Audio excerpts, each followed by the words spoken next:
my god, finally, hi. It's installed.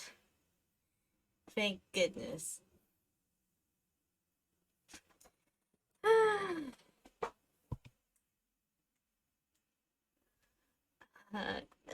It's finally installed, everybody. It's finally here, and I want to apologize profusely for keeping everyone waiting on my pools. So, I'm probably gonna edit out the first hour, because it's just, I'm gonna, Paimon! Shush. I'm a, oh, it's the event going on. Uh, ooh, there's a lot of stuff for me to do today. There's a lot of stuff to do today. Hi!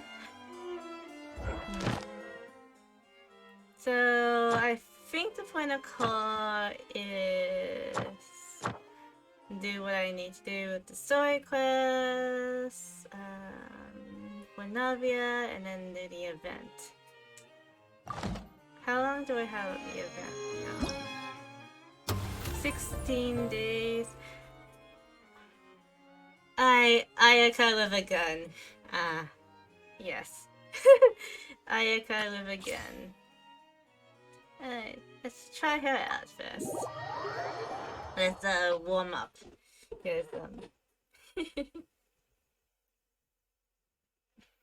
I wanna play, let's play. Okay, let's see the lovely Navia. Damn.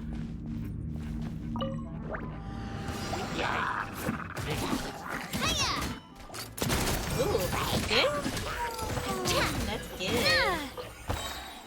Let's see her. Oh, she has cannons, hello. Yeah.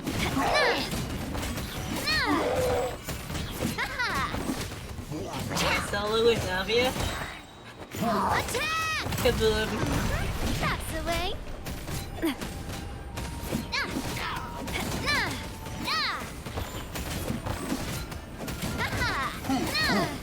I wonder how it is with the cannons. Stand back!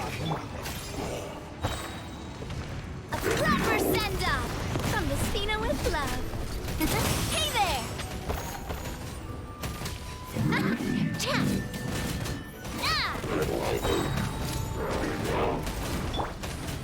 Teamwork is dreamwork! Your life is mine. Attack! That's the way. Coming at ya! Ooh. Game audio way too high? Hey, okay,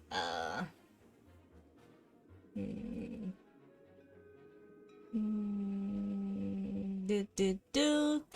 There we go. Damn, that's a good. That's a good thing. I like that. That's a good thing. Okay, I think I delayed the pools long enough.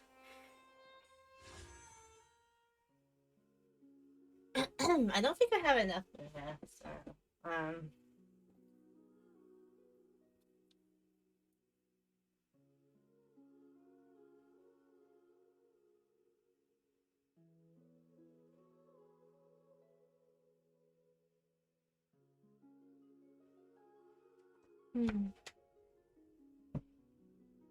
Alright.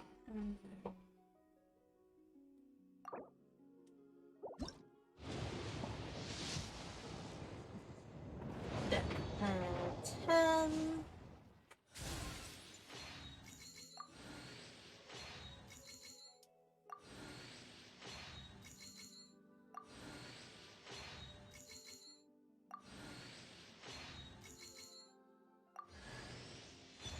Some Candace. Do I have Candace already? No. Okay. It's just Candace. Okay.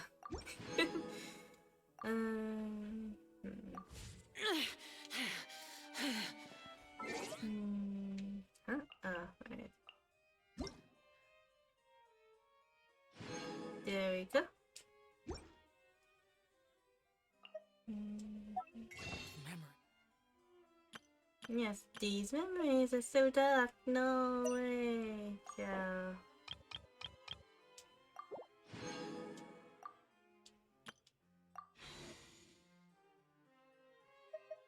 I'm so sorry, everybody.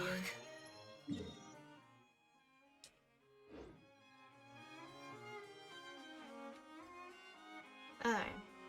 Once, Ah, there was a glorious... I'm clicking buttons. Stop. Fine.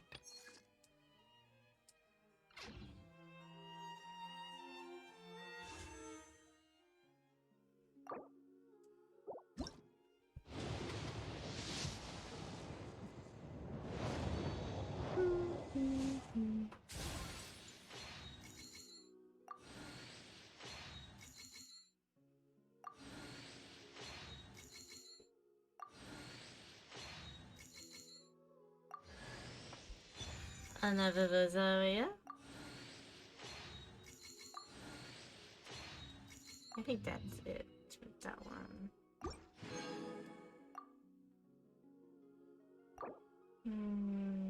30?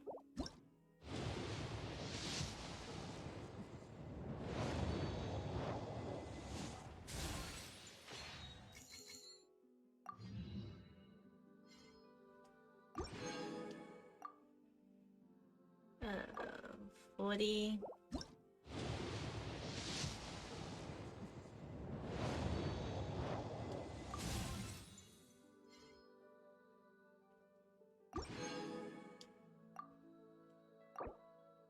$50.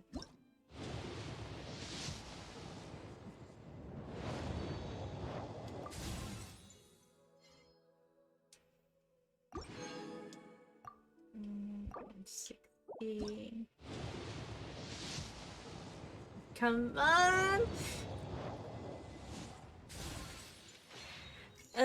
Coop. Come on.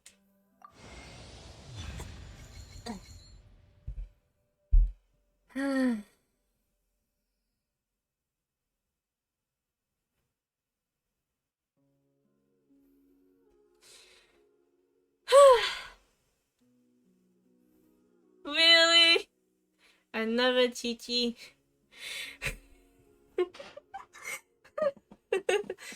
Oh my god.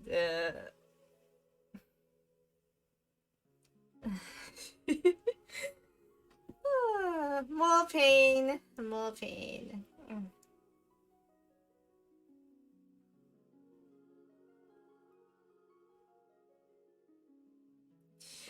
Oh my goodness gracious. Why? Like, why? Another Chi-Chi. I don't know. I think this song.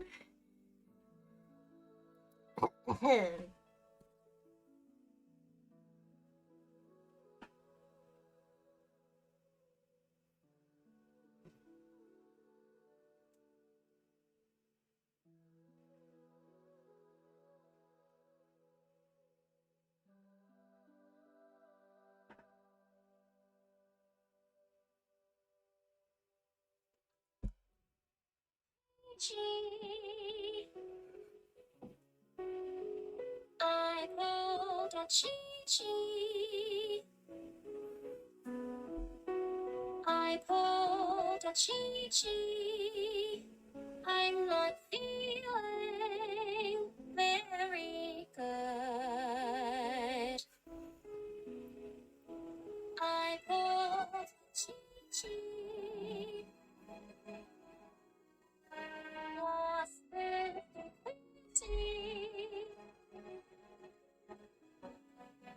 at 90.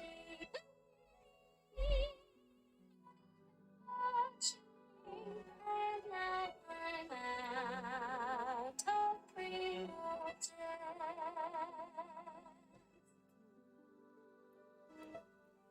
Yeah, someone already did a song about that.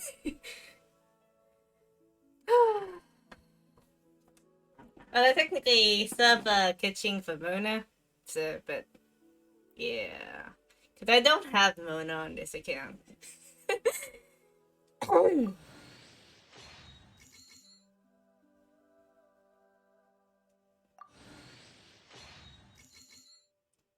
don't think that works, does it?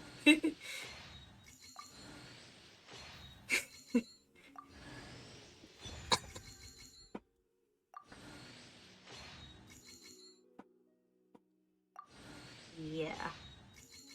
I'm gonna play that song, because, like, it's on YouTube. I'm gonna play that song every single time I get a Chi-Chi.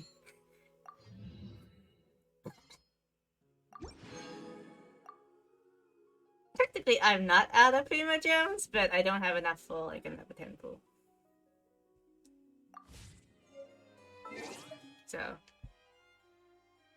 yeah.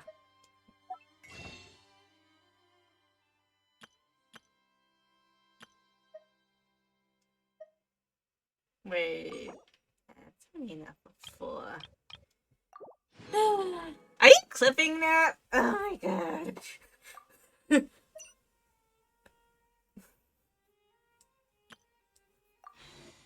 Don't clip that, Ux. No. Alright, let's whack people's constellations in.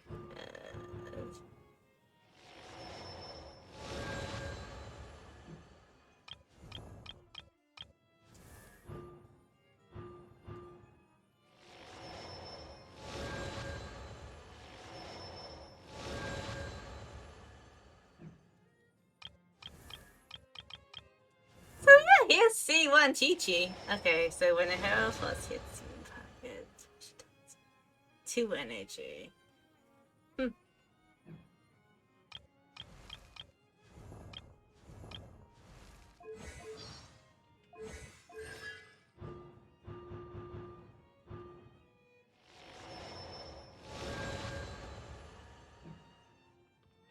Well, I'm sad.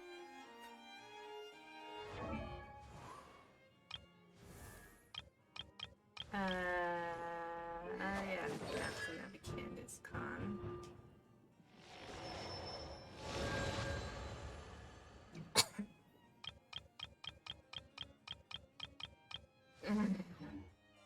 Jumbo. Alright. I'm sad now.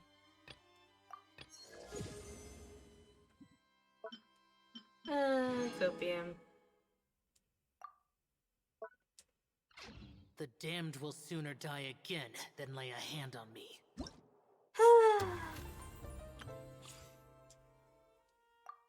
Yeah.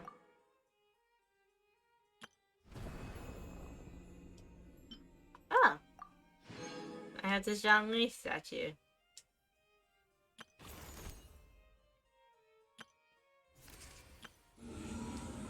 Alright, let's play through Navia's story quest.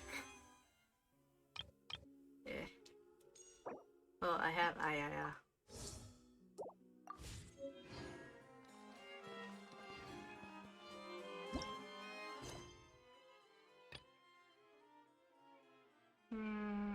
I'll do...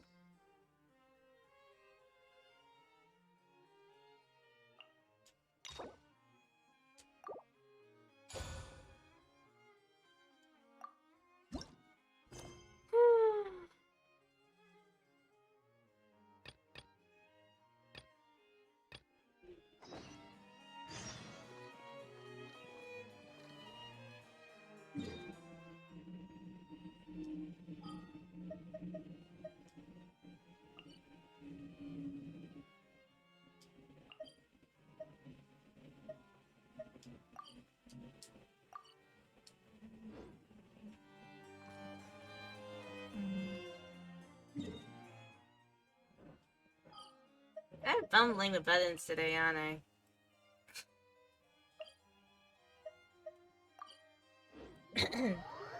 There's 2 Coil of Fontaine thingies, so I think both will probably start at the same time.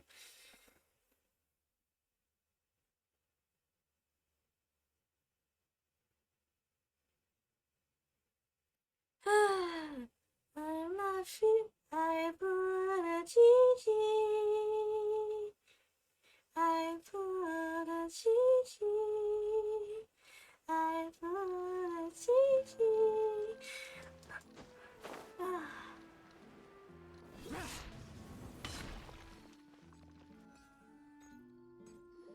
Sash.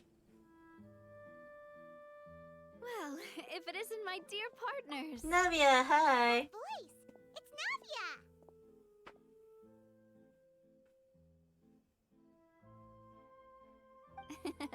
I didn't expect to run into you guys here today. Are you headed somewhere? No plans in particular. How about you, Navia? Are you still busy rebuilding Poisson? We've wrapped up most of the rebuilding, but there are still a few things left to take care of. Stocking up on materials, confirming construction timelines, discussing compensation terms with families affected by the disaster. Between all of that, I've been making a lot of trips between the court and Poisson. Wasn't it Spina de la Rosa affected too? Well, though the victims have received relief payments from the court, in my opinion, as the administrators of Poisson, Spina di Rosula should take some responsibility as well. Our financial situation right now isn't the best, so all we've been doing is signing agreements for the damages to be repaid at a later date. Though just pieces of paper now, they demonstrate our commitment. They're necessary to restore the people's faith in us. Oh, spoken like a true president. You're a really responsible leader. That must be taking up most of your time though, right? Oh, you bet. Between that and all the other errands I have to run at the court, I'm always forgetting one thing or another. So before I came over this time, I took a page from Melusa's book and decided to make a list of everything. This way, it's easy to see which tasks you haven't checked off. And then? And then, since Melus loved using shorthand, I decided to also follow his example and come up with some shorthand of my own.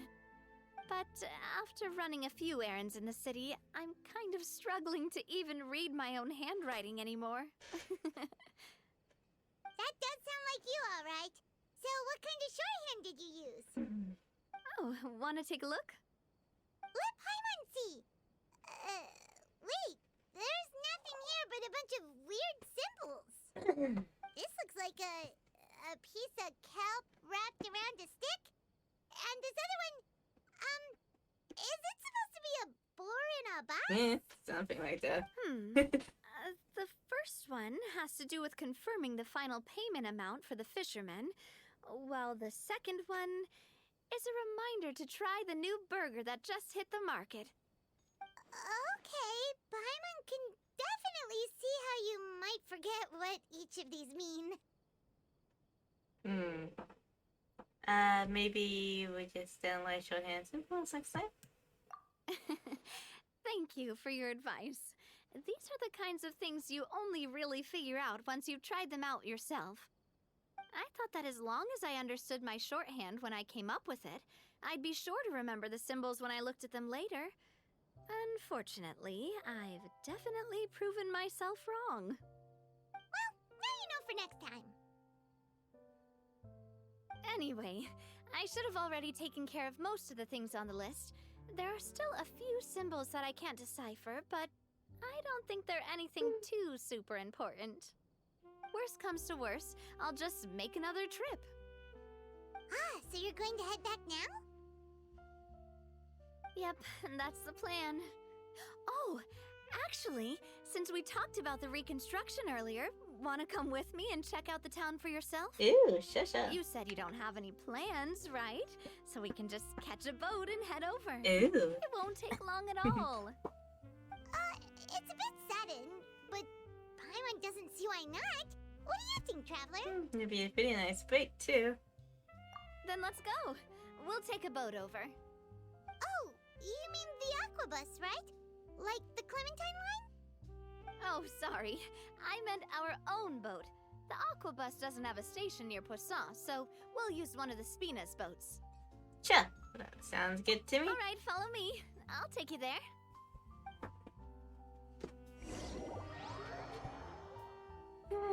For the Chi-Chi. I have this song in my head now because I played it. Because it's actually the Jewing Cast theme.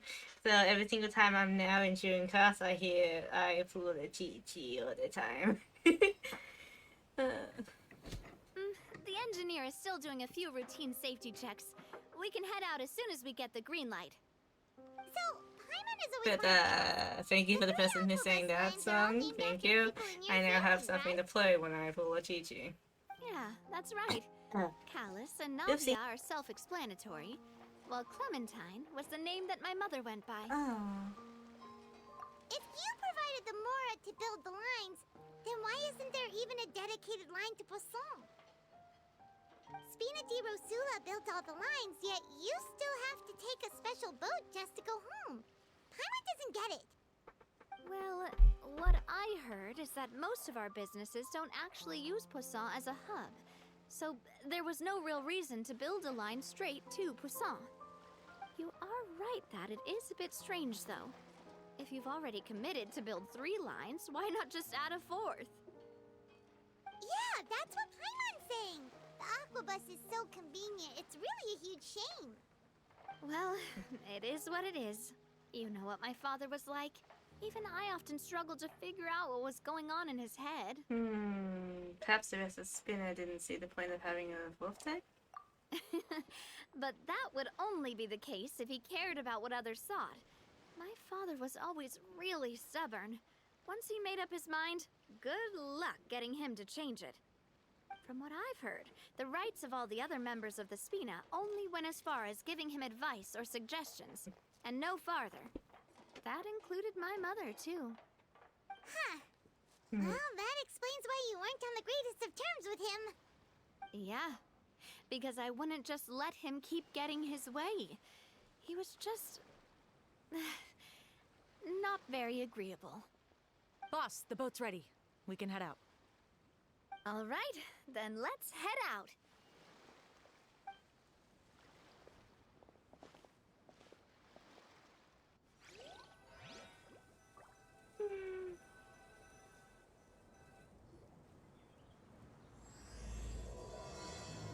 That's a nice start. That's a very nice start. Wanna... It'll be a while before we get to Poisson. Let's keep talking. Navia, what was your mother like as a person? Oh, Paimon, sorry. She totally forgot that you mentioned before that she passed away during childbirth, so you probably don't remember her at all. That's all right. I've heard many stories about her from the rest of the Spina. They've always said that they were sure we would have gotten along famously. While my papa was stiff like a board, my mother was Stiff like a supposedly board. super cheerful and funny. Their complementary personalities allowed them to make up for each other's flaws. Aww, My couple father would run girls. the businesses and expand our reach, while my mother would keep the peace and make sure that everyone was happy. Their work made sure that the Spina could grow and thrive. Sounds like they were not just a well-matched couple, but fantastic business partners as well. Yeah, but those are just stories and anecdotes after all. It's hard for me to piece together a more complete or intimate picture of her. But sometimes I'd still look at the Clementine line and wonder, would the Spina and Poisson Yeah, we're still be not. what they are today had my mother survived? We think alike so many Several once times. said that a name is a kind of inscription, a way to etch a memory into the world. When given a name, a cold, inanimate object can gain a completely new meaning.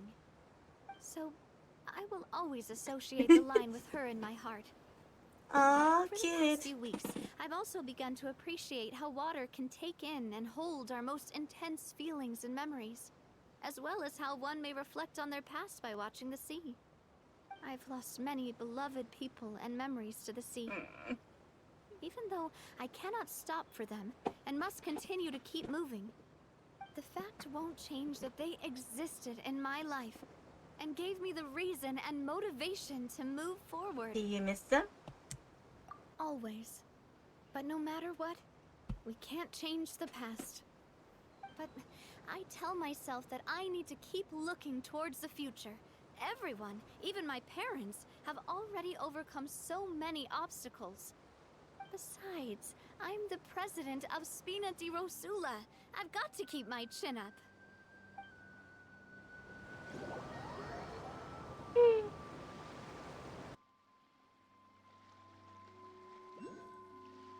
I want a Chi-Chi.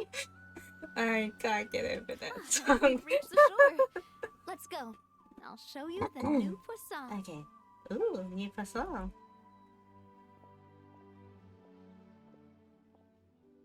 Navia, do you think she's doing alright?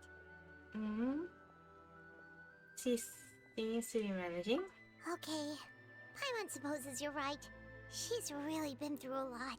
It couldn't have been easy shouldering so much by herself.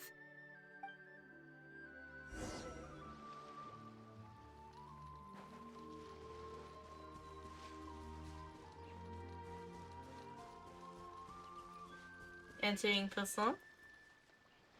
I could just probably just teleport. Yeah. Yeah. Yeah. Teleporting? Yeah.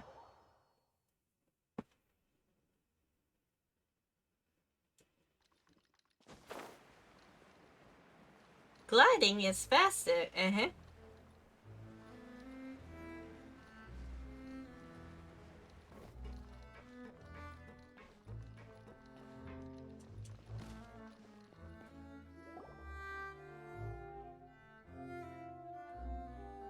Boss, you're back! Traveler and Paimon, welcome back to Poisson. Oh, hey! Fancy seeing you again, Florent. Is it your turn to take care of Navia now? Hey, I can totally take care of myself. For the time being, I'll go around without any attendance. We did hand over some of Malus's old responsibilities to Florent, though. It's been really nice to have him around to help out. Thank you for the compliment, boss. As you see, I've been working closely with the boss on rebuilding Poisson. Mr. Malus was an extremely capable and respected member of the Spina. I've got some really big shoes to fill. All right. There's no need to be so formal. Everyone's practically old friends by now. Were you waiting here for me? Did we manage to make any progress on the statue? Yeah, we contacted a sculptor about the job, but they can't get started on sourcing a correctly sized block without knowing the design that we want to use first. You're commissioning a statue? So basically, we've been meaning to commission a statue of my parents in commemoration of everything they've done for the Spina and the town of Poisson. But since my father was known as Callus the Unfaithful for the longest time, it would have been too controversial to commission a statue of him. But now that his name has been cleared, and the town is also being rebuilt, I thought this would be the perfect chance to actually realize this dream. The funds to build the statue were freely donated by the people of Poisson to show their appreciation for Miss Clementine and Mr. Callus and everything they did.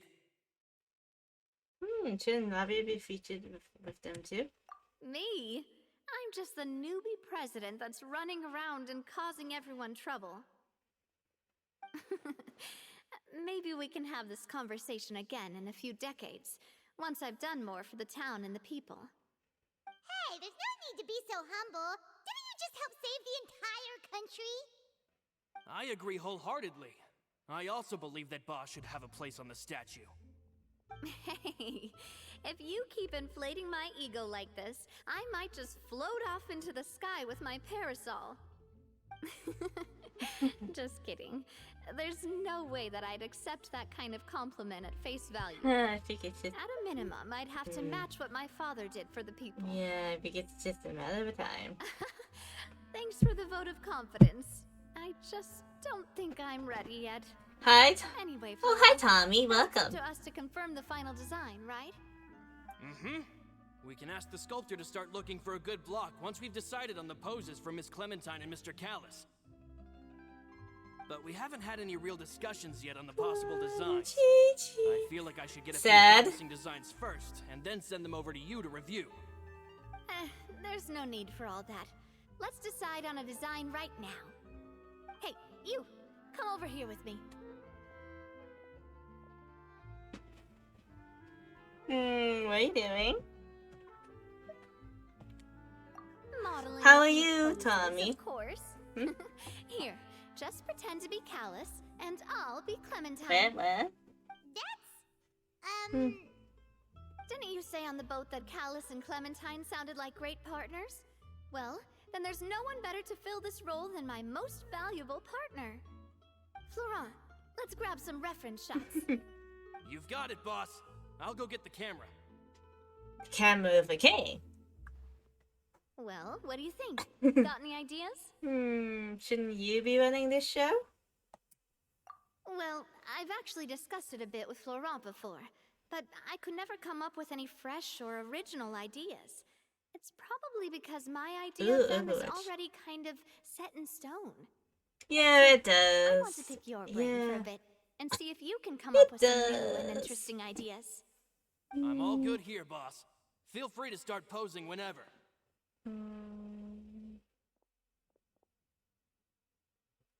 Okay, let's try looking at it in the distance. Because, you know. By that, do you We mean as if pulled we a were standing on a chee-chee. boat and looking out at the sea? Sure, let's give that a try. Okay. Paimon of a captain and their first mate. Look over there, my dear Clementine. As you can see, every tree on that island is dripping with mora fruit. What? But there's something off with the composition. This pose makes Mr. Callus look too tall next to the lady. Oh, I see what you mean. Then let's swap. Well, Paimon is a fan. A statue like this would look fantastic on a boat. Wait, but we can't do that. Very few people would see the statue if we were to put it on a boat. This statue is meant to be placed in the town. But then, since we're putting it in the town, the whole point of the pose would be lost. Oh, okay. We'll try to think of something else. Okay. Then, how about a happy pose? A Happy. pose. You mean something like we were laughing together at a funny joke? No. Actually, that's kind of cute. Would all that be able to come through with just a picture? No, we'll not. Would we even be able to tell what they are supposed to be laughing about? No. Yeah, Absolutely not. and that'd probably be a massive pain to sculpt as well. Yep. Could one of you try striking a pose like you're talking while the other one laughs? Hi, Epic! Ooh, dum dum dum. Hard to pull off. Hello. Forget it. Let's try something else. How about try something imposing? I can't believe I got it. Imposing, huh? Oh, I've got it. Let's try this. This pose! It makes me recall Spina di Rosula's glorious golden age. Ta-da! But isn't Clementine's pose a bit too bold and heroic? Was she really that kind of person? If we were to stick with this pose, maybe people would wonder if she was actually the real boss behind the scenes. Well, tabloids did indeed speculate as much back in the day. But the Spina pulled a few strings and made both the report and the journalist disappear. What? Oh, Paimon! Creepy. Just kidding! Please don't make Paimon disappear. No, What meant no. was that we asked the journalist If to choose Paimon a new disappears, then You're right, it's gonna though, that be this a may not very accurately silent represent the journey image of for the her in our traveler. hearts. Let's try to come up with something else. People shy? People shy? Oh, okay. No, no.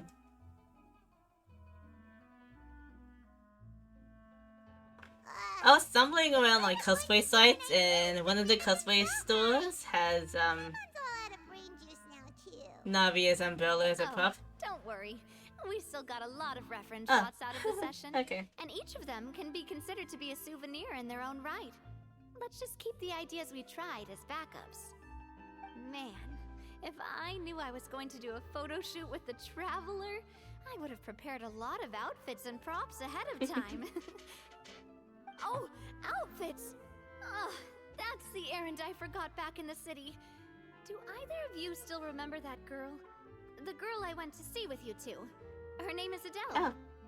Yeah? Paimon remembers her. She was the one that we met while investigating Mr. Callus's case, right? Oh, yeah.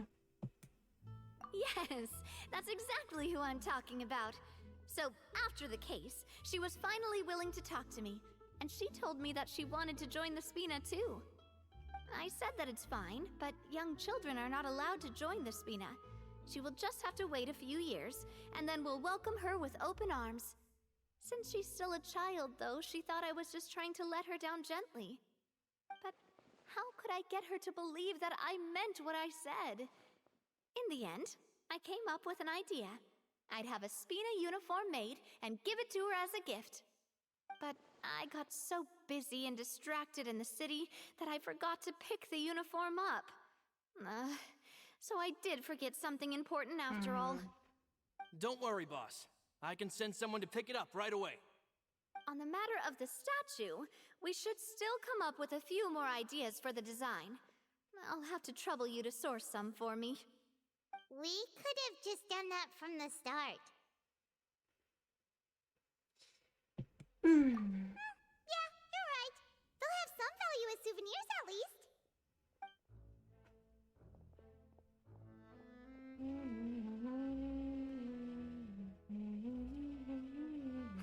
Navia!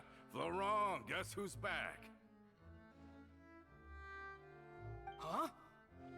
But aren't you supposed to...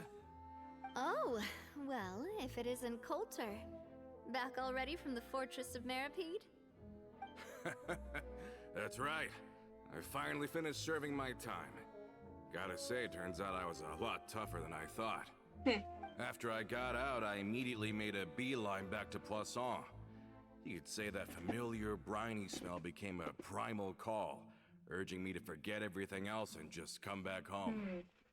You wouldn't believe how much I've missed Melissa's grilled fish. I dreamed about it every time I had to get a welfare meal down there underneath the sea. It's good to have you back, Coulter. You look as well as ever. And this guy is? Let me introduce you. This is Coulter, another of Spina di Rosula's members. He was found guilty and sentenced to the Fortress of Meripede some time ago. But, looking at it now, it was probably another one of Marcel's plots while he worked at the Confrérie of Cabrières. Wait, Mr. Marcel? What do you mean? He was involved in some sort of plot? Have you not heard anything at all about the water from the primordial sea case?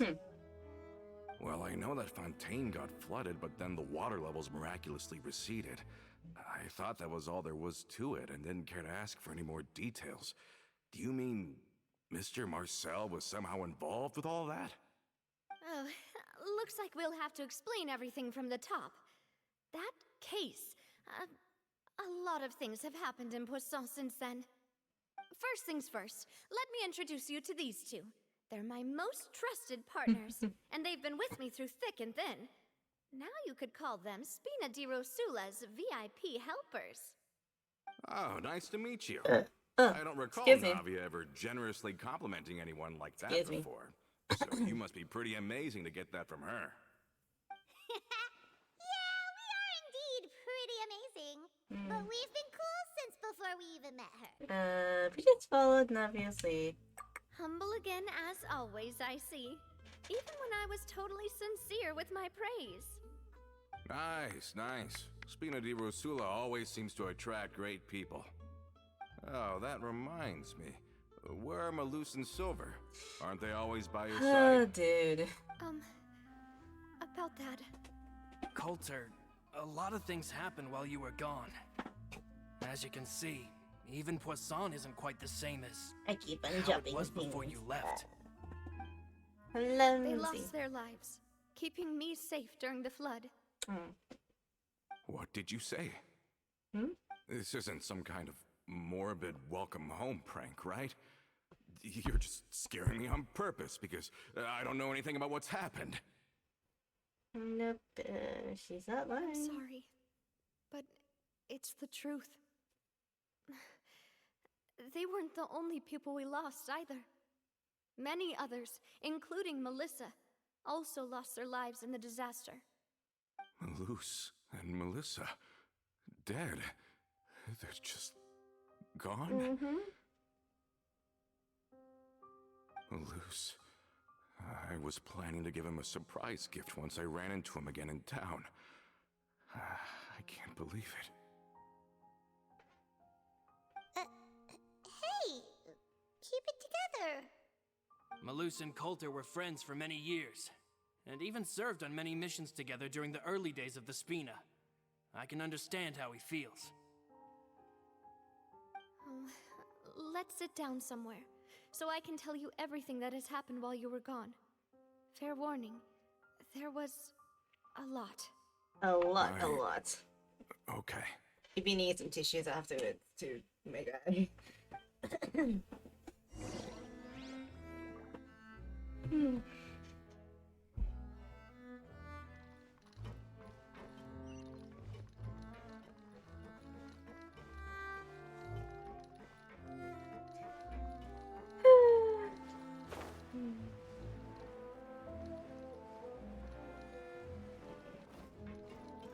to do with myself.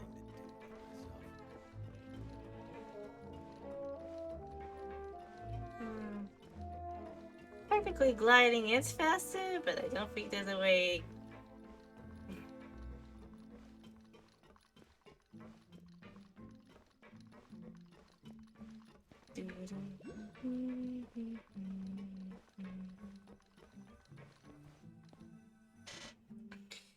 Okay. Oh no. Oh no. All of this. It's unbelievable. I can't believe that those stories were real. It all really happened. Has the world gone mad? I would also find them difficult to accept. I think you and I both feel the same way about the profound tragedy of Malus's loss. And the sheer depravity of Marcel's actions. I thought Mr. Marcel would always stand by the Spina. Everything he had, the Spina gave to him. It's unconscionable to have received all that, and yet still plot to kidnap and dissolve you for his insane research. The good news is that the Confrérie of Cabriere is no more. Gone with them too is the entire synth manufacturing and distribution network. We finally closed the curtain on that long struggle. Are you sure? But if Marcel wanted to rebel against us, he probably sent word in secret to Romeu.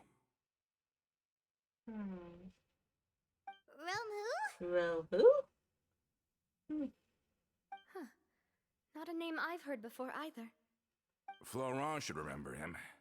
You see, there was once a major internal dispute regarding funding the construction of the Aquabus lines. Romeu was the leader of the faction that thought such a vast sum of mora would be better spent improving the town of Poisson. But Mr. Callis believed that an opportunity to collaborate with the Court of Fontaine and the Fontaine Research Institute was hard to come by, and would allow us to build many valuable relationships. Not only would the Aquabus be a good business investment, it would also boost our reputation among the general populace, eventually paying us massive dividends down the line. But the two couldn't come to an agreement. Romeu ended up taking a lot of people with him when he left Spino di Rosula altogether, and the split was on extremely bad terms. Ugh. And with Papa's stubbornness, I can definitely imagine how it must have gone down. And of course, when he was suffering the slings and arrows of outrageous injustice, those relationships that he spent a fortune to build didn't help in the least. Yeah, you could say it was the price he paid for sticking to his beliefs. Oh, that's a good point.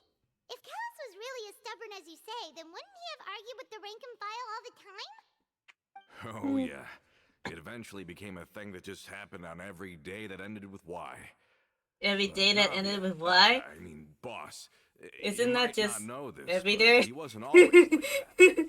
He used to be a lot better with taking counsel. With him listening to our advice, and Miss Clementine also frequently on our side, it was pretty smooth sailing for a good many years. But on the matter of the Aquabus, even Miss Clementine completely stood by Mr. Callis's side. Huh. I never knew. But from my perspective, Romeu's position had a lot going for it. Couldn't they have sat down and talked it out? Yeah. I think the Aquabus was just the straw that broke the camel's back. On that topic, they eventually came to a rather radical conclusion. They believed that Miss Clementine lost her ability to serve as an impartial mediator when she became pregnant with Callus's child. So, they thought she had betrayed them? But that doesn't make any sense. Before she was their mediator, my mother was also her own person, and a member of the Spina. She should have the right to take any side she wished. Yeah, but to them, even taking a side was betrayal enough.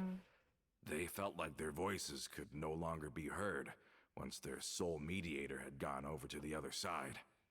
Of course, Ms. Clementine then passed away, and Mr. Callus began to regard the completion of the Aquabus project as her final wish. With that, the last hope of reconciliation was gone. So that's what happened. From that point on, Romeu and his people cut ties with the Spina, and never gave us any kind of professional or personal courtesy ever again. Perhaps they've regarded us as enemies ever since they left. But even so, there is still no proof that they ever acted in concert with Marcel. I've also heard that they aren't in a good financial position, so they've been lying low for a while. But as long as they exist, they'll continue to be a threat. I think Coulter's got a point. Both Marcel and Romeu had my father in their sights for a very long time. Yeah.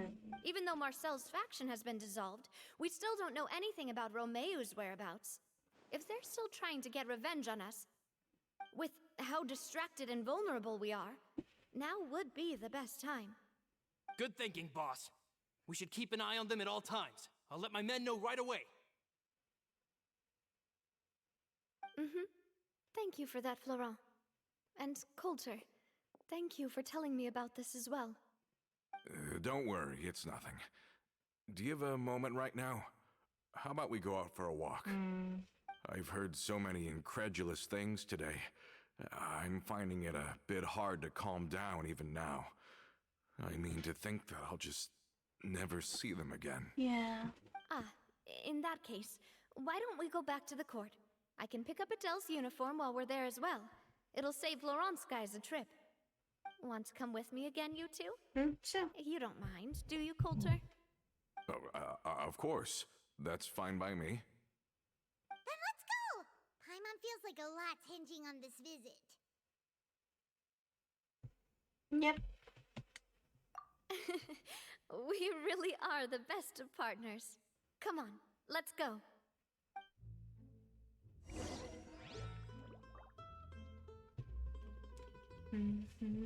Back to the Court of Fontaine.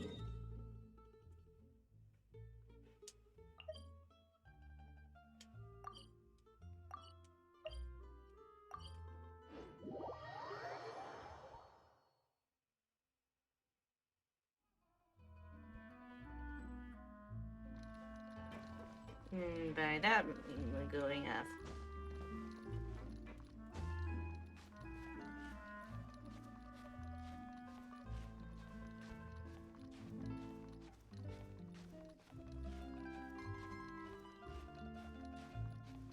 Since I kept you guys waiting for like an hour, well, after I finish Navia's story quest, we'll probably do a bit of the event. Cause it's Ayaka's in that event, so yeah. Gotta support Ayaka in whatever way I can, since I already have her. Are we not taking the boat this time? It's nice to walk from time to time, isn't it? Think of it as something like a hiking trip. Once we're there, we can stay a few days before we return. I don't like hiking. Sounds good. I haven't walked this road in a long time.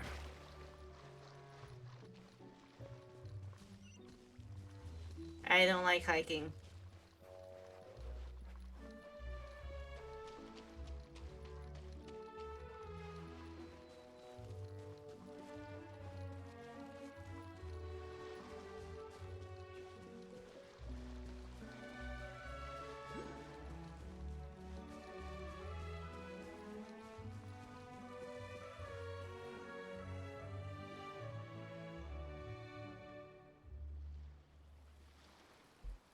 Well, we've walked far enough for now.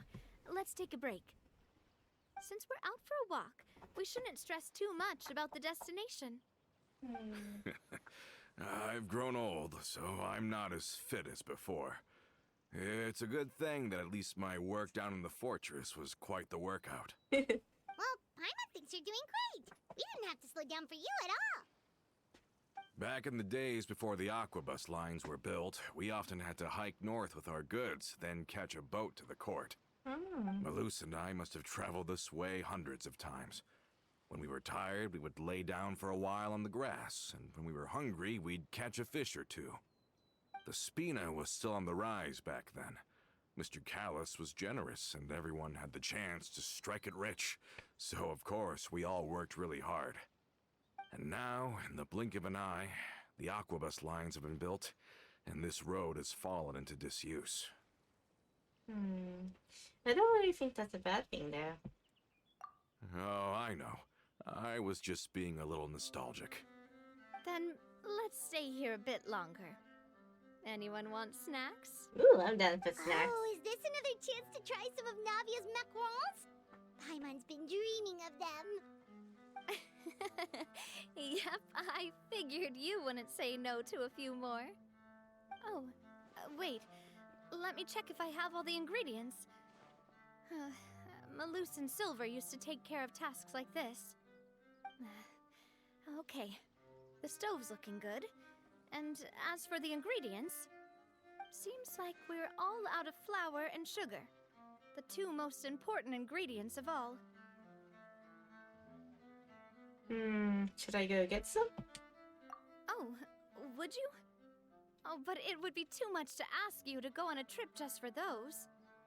We should contribute to making the macaron too. Don't worry, we cook out in the wild all the time, so she should have some stuff on hand. Oh, that's great. Then I'll leave the ingredient gathering to you. As long as we have some sweet flowers and wheat, I can start the baking.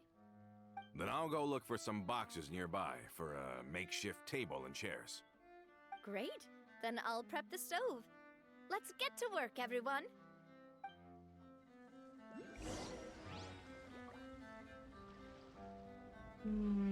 A wheat and a sweet bar, do I have? Ah, how did it go? Did you find the I have a sweet bar, I don't think I have any wheat. Where to get the wheat? Where am I gonna, I think this, let me check Leah.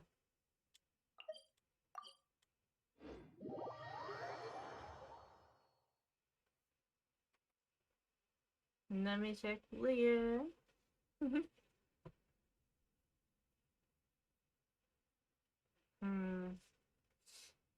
I guess I'm getting Cloud Retainer. I guess I'm guaranteed Cloud Retainer.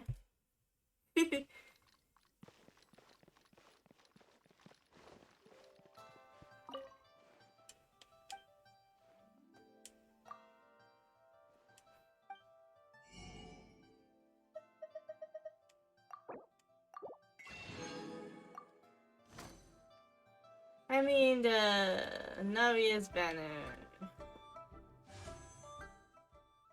17 days.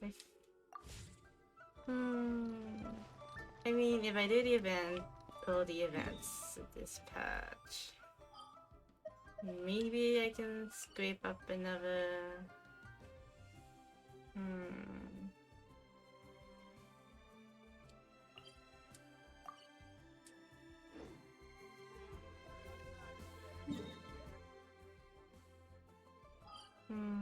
Maybe I can scrape up another, but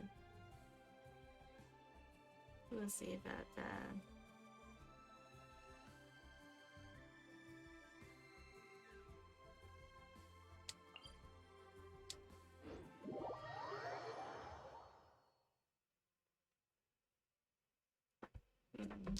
Let's see. Hopefully I should have enough. If not,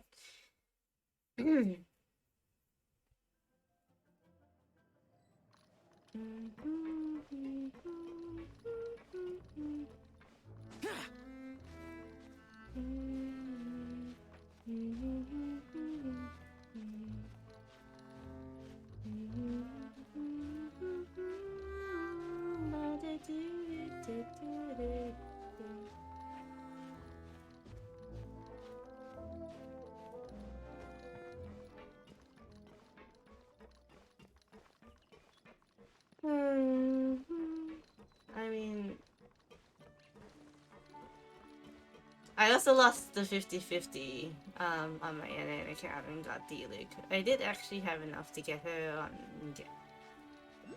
because like I barely pull on that account, so but now I have to start saving again. Actually not really, because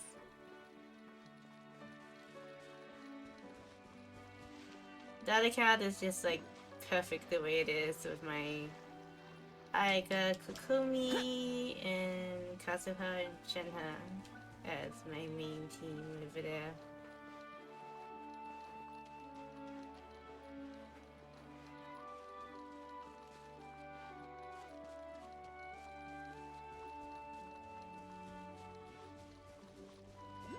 Hi Navia, sorry I had to run all the way to Lear to get the wheat. Ah, how did it go? Did you find the ingredients?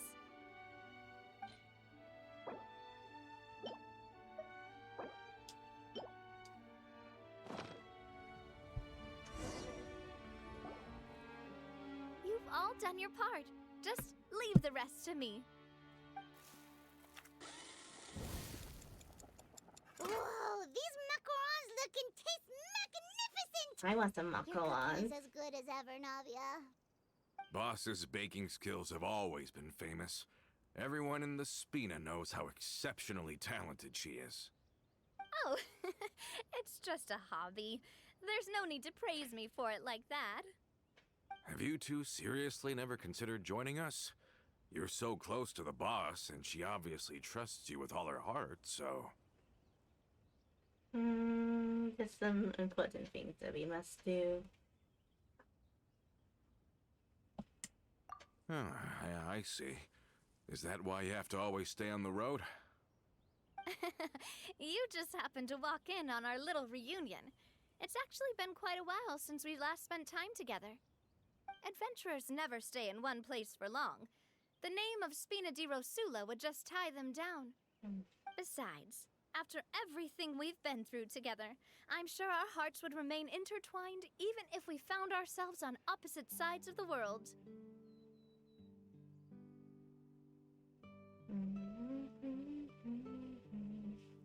Yeah, she's right. Even if Paimon was far beyond the horizon, she'd still remember the delicious taste of Navia's macaron. I understand now. Then I am very lucky indeed to have been graced with the chance to meet the two of you.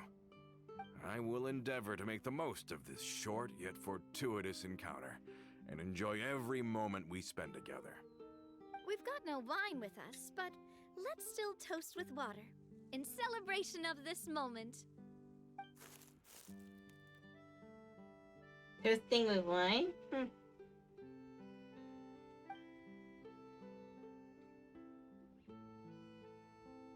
Cheers! Hey, what are you doing? Quick, join in on the toast! Oh, sorry. Cheers! May your travels go smoothly, may the Spina continue to grow, and may our friendship last until the end of time. All set? Let's move out then. I asked some old acquaintances in town to make Adele's uniform, so we should be able to pick it up right away. Fancy.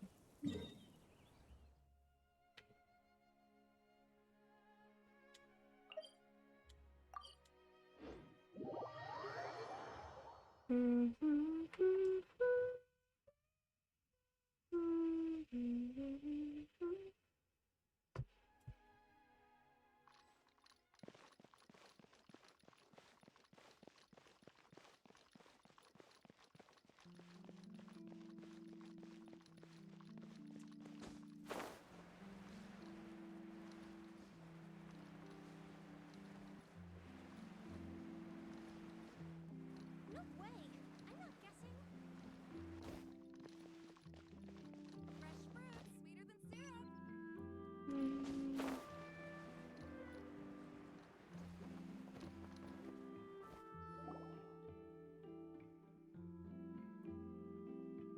Hey there, Ludovine. How's business lately? The Demoiselle of Spina de Rosula. I must say, your generous patronage is the one thing keeping me from going bankrupt. Nonsense. We all know what a talented businesswoman you are. Oh, and don't forget, she's the boss now. My mistake, my mistake. I just got so used to calling her Demoiselle. Are you here for the uniform? Yep. I forgot to drop by earlier when I was running errands around here. I didn't expect Demoiselle to come and pick it up in person. It's just a uniform after all. Any of your folks could have come instead. Navia's always liked to take even small things seriously. Hey, that's not the only reason I'm here. We mostly just needed a walk to clear our heads. There are few things more uplifting than taking the first step on a new journey. Boss has got a point. Going on a trip with friends is always better than staying cooped up at home. Very well. Please, wait here while I retrieve the uniform for you. Can someone remind Paimon again why Adele wants to join the Spina?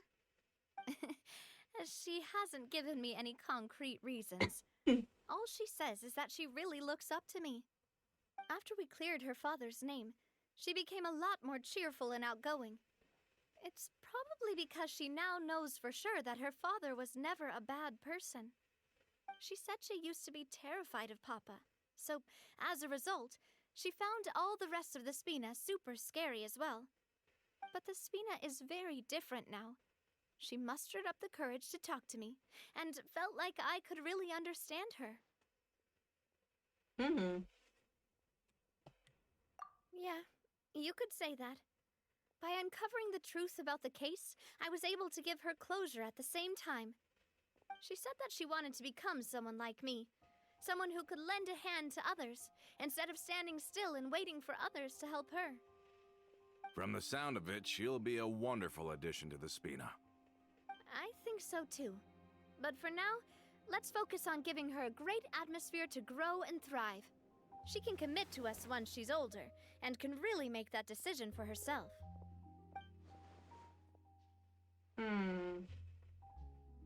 Yeah? Is something up, Traveler? Yeah. Someone's tailing us. Huh? Tailing? Oh, Paimon's coming. I'll go check it out too. Coulter, please hold on to this for me.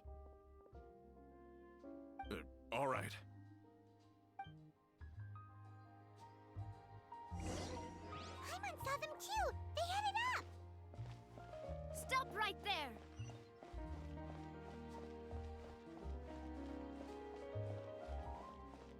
People running.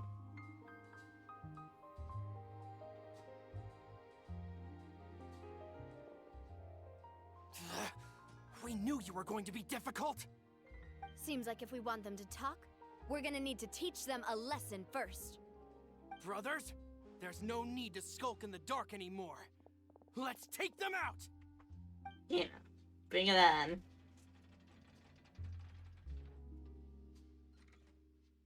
Or not. Watch out!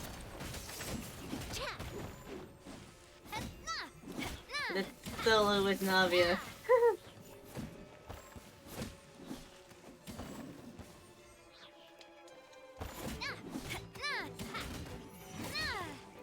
Kaboom. Hey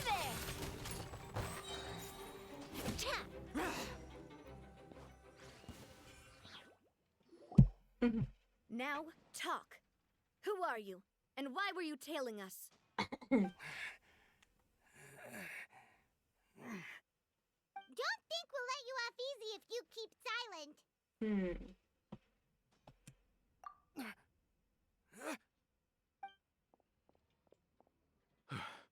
How did it go, boss? Are any of you hurt? If you thought they stood any chance against us, you were sorely mistaken. Anyway, stop playing tough and start talking. There won't be any room for negotiation once the Maison Gardiennage gets involved. We're looking to get vengeance on Spina di Rosula. Why? We were discovered, and can't beat you in a fight. We admit it. We lost. Get revenge? Wait, you're not Romeu's followers, are you? You actually know that name? But if you do, then surely you should understand why we hate you so much! I would advise you to calm down. Indeed. You haven't got the faintest hope of winning right now. We were out drinking when we saw Navia. We got so angry we decided to follow you guys and look for an opportunity to really mess up your day. Too bad you guys messed up ours first. You're lying. Huh? You follow us all the way out here. You're pretty sharp. But so what? We didn't do anything. And now it should be pretty obvious that we can't do anything to you anyway. Seeing you like that just really ticked us off. And we let the drink go to our heads. Listen, Callus is long dead. No matter what happened in the past, I want to be able to start things anew. I am the current president of Spina di Rosula. If your boss wants to talk with me, I'd be happy to meet with him. I won't press charges for your attack. That should also help demonstrate my sincerity. I understand. Thank you. I'll let our boss know. But if you so much as think about pulling something like this again, I won't be so lenient next time. Understood? All right. We get it. Come on, let's go. Are you sure it's okay to just let them go like that, Navia? Yeah, just let them know. I don't want to inherit my father's grudges, too. Moreover, when it comes to the Aquabus, I don't think what my father did was entirely correct either. If the other side is willing to talk, I'm happy to open the door for a reconciliation. Opportunities for new beginnings are all around us. I support Boss's decision as well. The concept of an eye for an eye is a primitive practice that has no place in today's Spina di Rosula. Yes. Plus, we already know that they're strapped for cash. If their financial situation is that dire, they don't have what it takes to challenge us. So this may be the best time to talk. I still think we should keep an eye out for Romeu's folks, though. If he decides to ignore the warning I gave his men, then we could still have a fight on our hands. Yeah, those guys definitely didn't look like big fans of yours. I'd rather things not go that far, since, though we haven't talked to each other for years, once upon a time we were all a part of the Spina di Rosula family. Yep, that's how I feel as well. Anyway, now that we've sent them packing, we don't have to worry about those guys anymore. It's getting late already, so why don't we stay the night in the Fleuve Cendre? We can head back to Poisson tomorrow. I'll also ask someone to write Florent a letter and inform him of everything that happened here today, so he can increase security around Poisson and be on guard against any suspicious individuals. Do we have to stay in the Fleuve Cendre again? Even the pillows there smell like seaweed. Sorry, that's just what happens when you live near water and don't get much sunlight. Poisson's pretty much the same though, so I've long since gotten used to it. We can still go out in the evening for some grilled fish and drinks though. Bet you there'll be people singing sea shanties too. How does that Sea sound? shanties? Huh. That does sound pretty cool. Okay, Paimon's on board now. Let's go. Paimon wants to sing too. Ooh, sea shanties.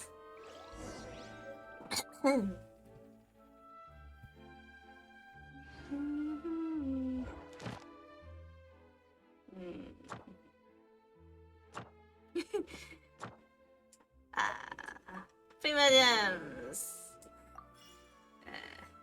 God, I wish I had both famous. Yeah.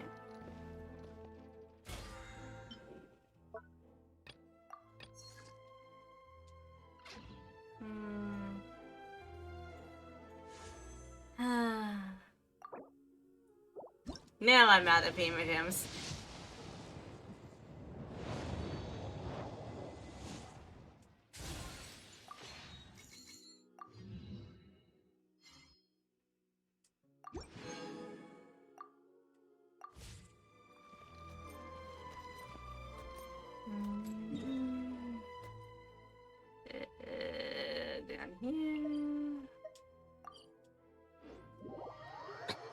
No, that song is true. In a bit. I still have.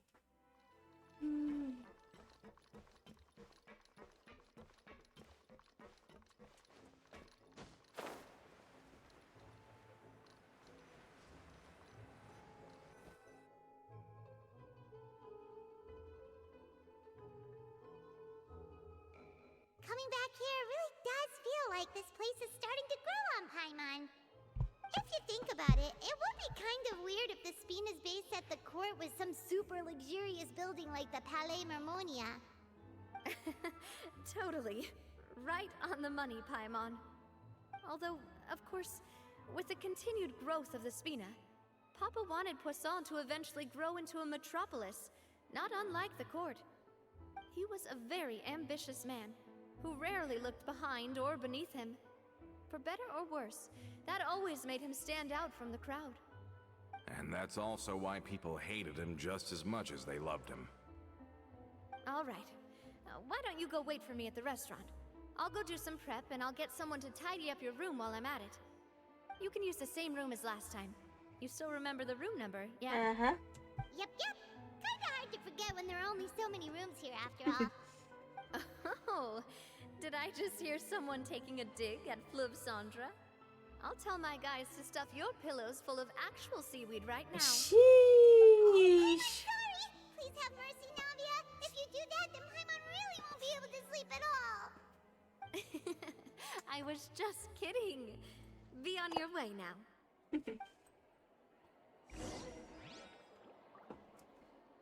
What a cute thing. Hello, welcome.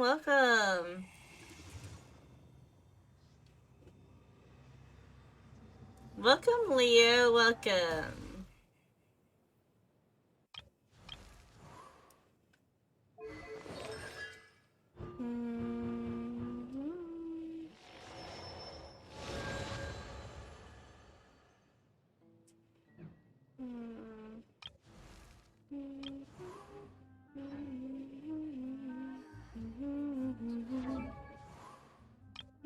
Oh yeah, my color.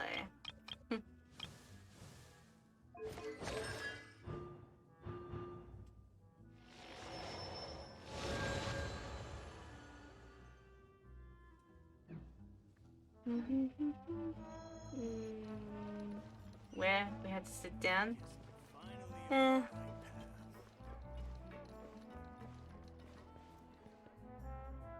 Sitting. People sitting. Ivy people sitting now.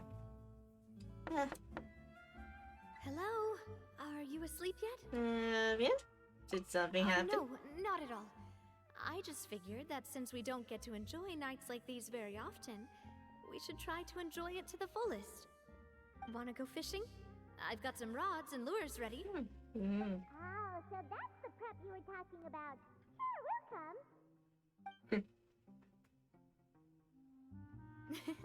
Hopefully I didn't wake you or anything. You're good. Don't worry. You don't have to do any actual fishing if you're too tired. Just think of it as keeping me company. How does that sound? Okay, let's go. To the fishing spot.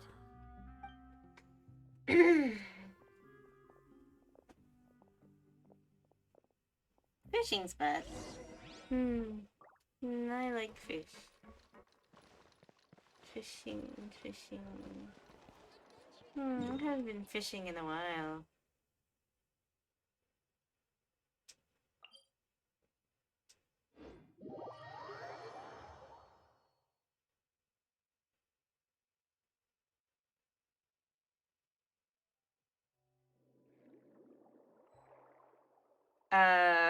Yeah.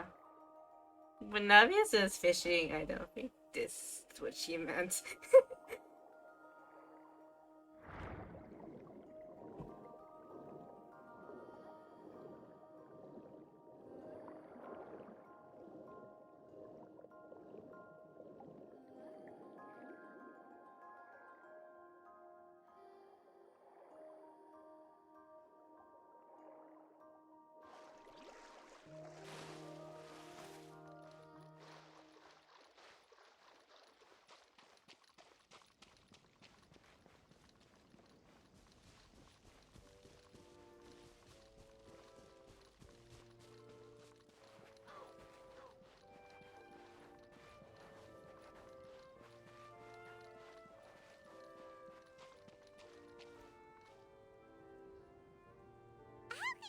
dangerous fishing when you're using a fully automatic rod. A fully automatic rod. Wow. What's the problem? Lots of people in Poisson use rods like these. But shouldn't fishing be all about, you know, attentively watching the float and then excitedly reeling in the catch when you finally hook something? Well, that's one way to enjoy fishing. What do you think, Traveler? Manual order. I don't know. I do believe order is more efficient. That's how I feel as well. To me, I'm happy as long as I catch some fish. Honestly, Paimon's mainly shocked at how much energy you still have at this hour. Usually by this time of night, it's a struggle for Paimon to even keep her eyes open. Yeah, it does. Must I just be know, I something that know. runs in my family. That's a thing?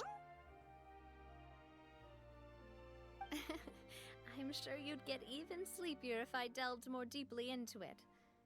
Anyway, I was just thinking about how grateful I am to my mother, as well as the rest of the Spina. Your mother? My father always had a lot of unrealistic expectations Yeah. for me. But the more that he tried to get me to become like him, the less I wanted to listen to what he had to say. My mother never had those kinds of expectations, though. I've heard that she had only one wish for me, which was that I would have a happy and secure childhood. All the members of the Spina greatly respected her wish, so no matter what I did as a child, they were happy to humor me. Can you imagine? Whenever my father wanted to scold me for something I'd done, everyone would form up into 2 rows and just stand silently and listen to him rant. Malouse and Silver were always there too. No matter what Papa yelled, nobody else would say a word. Eventually, Papa must have recognized scolding me over trivial matters was pointless, because he eventually stopped getting on my case so often. Paimon would have never guessed.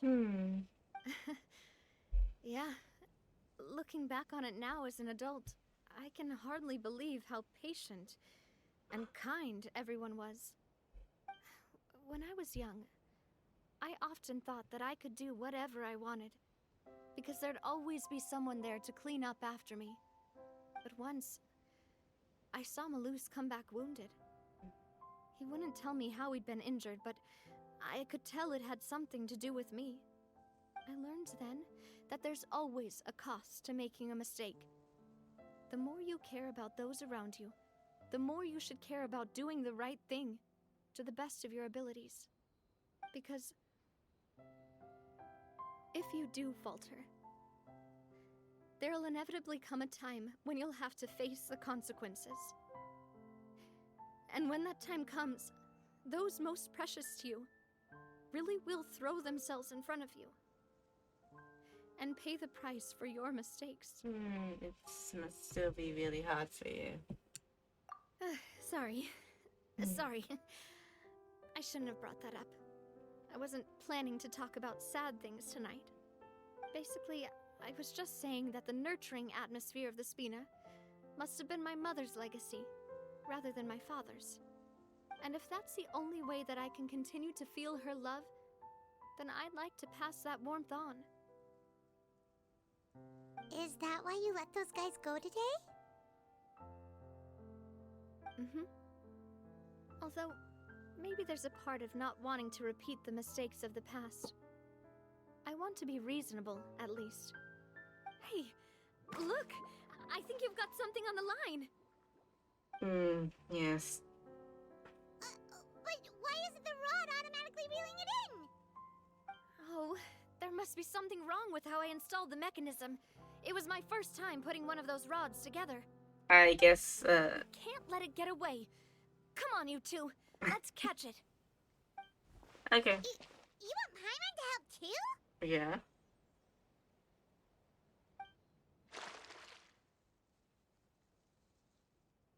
Oh, that was anti-climactic. The whole automatic.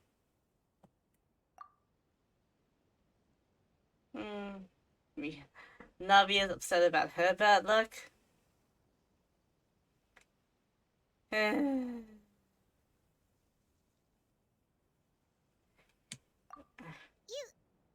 didn't attach a hook to your line? Whoopsie. Yeah, maybe Navia, next time you fish, attach a hook onto the line, maybe, mayhaps. Yeah, I guess. That's could be an Stop idea. wasting time! The boss ain't gonna wait all day. We'll go ahead with the operation tomorrow. Do with that information as you wish.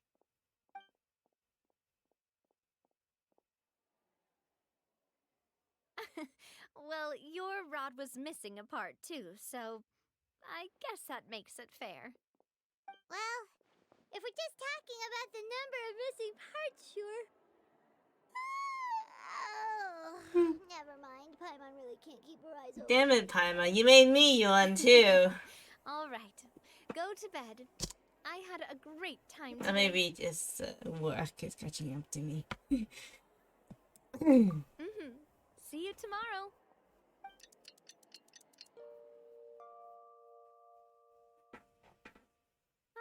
So how was last night? Did you get a good night's sleep? Paimon dreamt that she danced with the sea stars, so you could say it was stellar. But I'm just. Get it? Huh. Not amused, not amused. It's like. Paimon? I didn't know you had such a great sense of humor. See? This guy gets it! Anyway, let's head out. Acceptable pun? For a boat to take us back to Poisson. Okay, fine. I'm sure Adele will be happy to see you two again. Paimon hopes she'll really appreciate your gift. I hope so too. I mean, Paimon got like one person to laugh. I guess it's fine. She got one person to laugh. That's the most important thing. If one person laughs at your jokes, it's fine.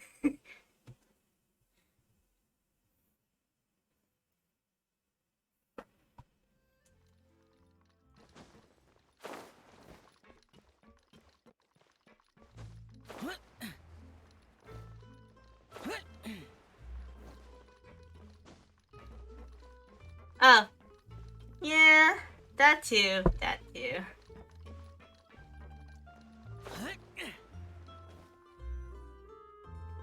Adele, we're back. We brought you a gift from the court too. Whoa! Thank you so much, boss! Don't call her boss, okay, Adele? Just Miss Navia would be fine. Oh, it's all right. I don't mind. Besides the gift, I've also got another surprise. Guess who's here?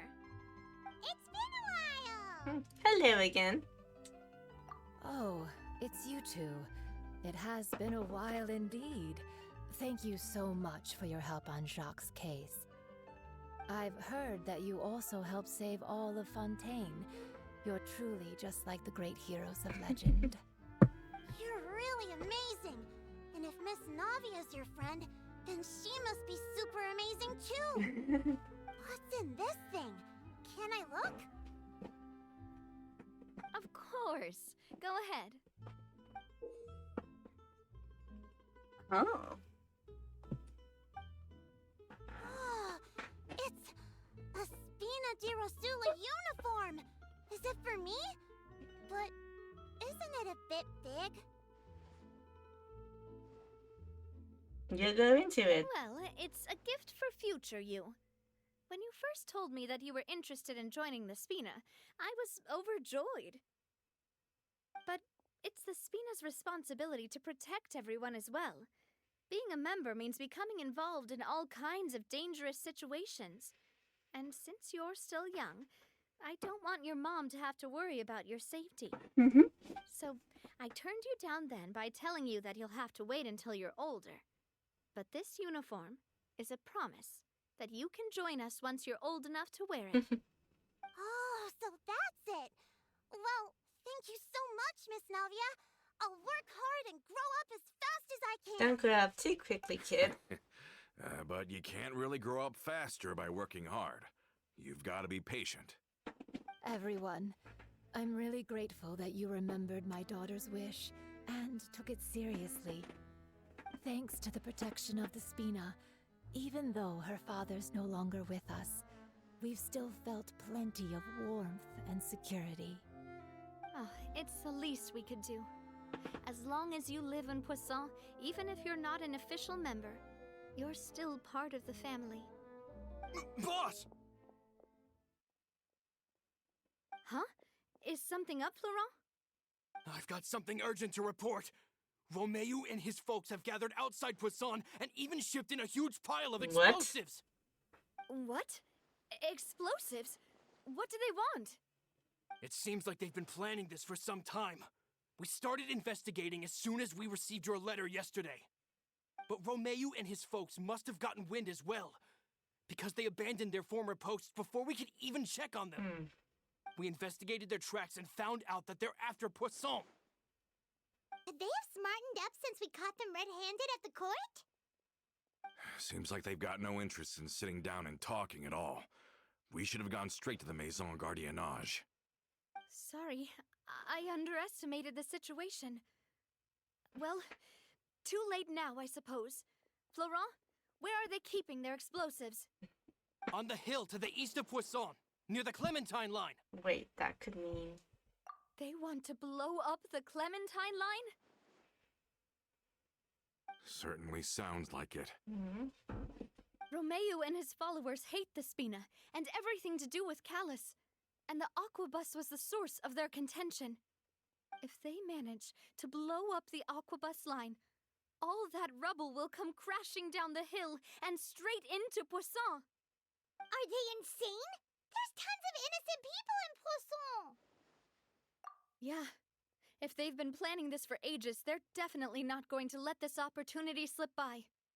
We have to issue an evacuation order to the townspeople and get them as far away from the entrance as possible. That should save them from the worst of it. Let's get everyone onto our ship. That should be the safest place. My dear partner, can I leave the Clementine line to you? Sure. If the explosives do go off, not only would the people of Poisson be in danger, any aquabuses using the line would plummet to the ground. Let's stop their insanity first, then settle the score with them. Yep. Got it. Leave it to us, Navia. Please stay safe, too.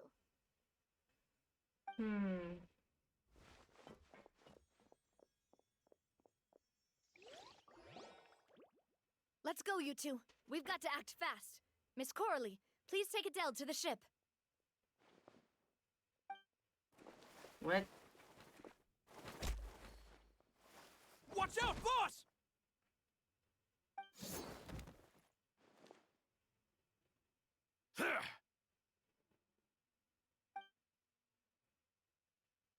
What do you think you're doing, Coulter?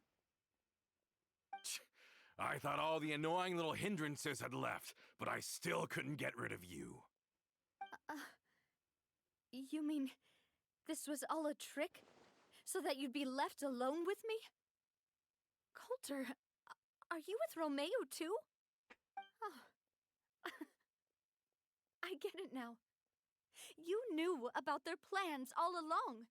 You only told us they were doing badly so that we'd drop our guard. Not quite. Though I share their positions on some issues, I've never cared for his more radical ideas. And that's because, out of the entire Spina di Rosula, I only hate you. Only you, Navia. What? You better stick close to me. Romeu promised me that he would leave Poisson alone if I could just take you out. But it was like you were glued at the hip to that pesky traveler. You never gave me a chance to make my move. Romeu has lost his patience. I didn't have to be here today, you know. But I swore that I'd kill you, even if it meant being buried with you in the rubble. Why? Only someone as clueless about the past as you would ask such a foolish question. You never saw the heyday of Spina di Rosula, nor did you ever live through the golden age of Poisson. But I saw it all with my own eyes, and then I had to watch it all die, little by little. And it was all because of you, Navia. Clementine died because of you. Callus died because of you. Malus and Silver died because of you. And so many more dead. Everyone dead, all because of you. So the shock and grief you showed us before, that was in Act 2? Now you're catching on. I heard Malus was dead the moment I got out. Did you know? Down there in that blasted fortress, I spent a long time thinking about what happened and resolving to apologize to Malus as soon as I got out. Back then, because of that aqua bus, we had a huge fallout. I was convinced that all he cared about was loyalty, and that he had completely lost his capacity for critical thinking. The years passed by in a blur after that. I thought I had finally begun to understand him, and that he could help me relive the good old days again. But then he died, and it was because of you again, Navia. It's always because of you. I once loved the Spina and Poisson more than anyone else. But what is left now of either besides death and ruin? You've single-handedly destroyed everything that was beautiful. Everything I've ever loved. Don't listen to him, boss! He's just spouting nonsense! Have you ever considered that maybe the people around you don't actually care about you at all? Have you ever considered that maybe you only get respect because you're Callus and Clementine's child? That you've never done anything worthy? That you're just a big nothing? Have you ever considered that maybe people don't stay in Poisson because of you, but only because they have such beautiful memories of the past before you came? Because if you do falter, there'll inevitably come a time when you'll have to face the consequences. And when that time comes, those most precious to you really will throw themselves in front of you and pay the price for your mistakes. Yeah, looking back on it now as an adult, I can hardly believe how patient and kind everyone was. But is that really why they support me? Is their kindness real? Shut your mouth! I, for one, really like Miss Navia, and my mom loves her too! I don't know how to explain it, but I like her, and that's that! I'm sure Mr. Malus would be extremely disappointed in you right now. You've somehow managed to pin the blame for every mistake and tragedy in our history on the boss herself. Get out of the way, Florent. I don't want to hurt you. You're gonna have to. Boss, there's no time for this. Stop hesitating and get out of here before you get buried. Maybe you think you're being the realist by painting the history of the Spina and Poisson like this. But the love that I felt from everyone was just as real. I felt it. They've helped me get to where I am. And even now, I will continue to believe in that love. So let me show you just how much I love the Spina di Rosula.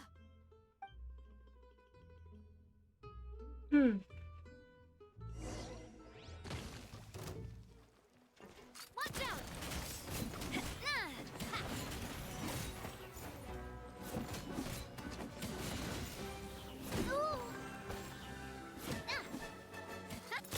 Hey there! Kaboom, kaboom. And Well, with rocks. fire with us. Huh. Where did that come from?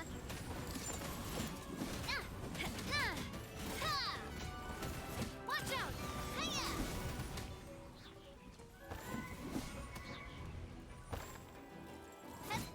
I'm just gonna knock you off a cliff now. Oh, not. Bye.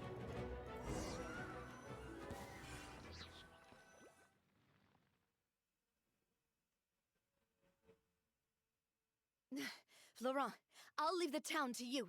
Summon the other members and help with the evacuation of the townspeople. If you find any of Coulter's accomplices, subdue them quickly, and don't give them the chance to harm any ordinary civilians. I can't allow my partner to face the danger on the Clementine line alone. Got it, boss. I'm on it. Are you okay, Navia?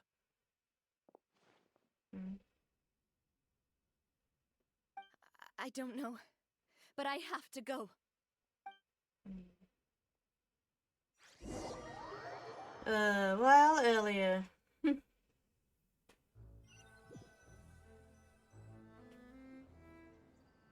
hurry up there. We have to protect the Clementine line. If they're gonna blow up the waterway, they must have planted the explosives next to the support pillars.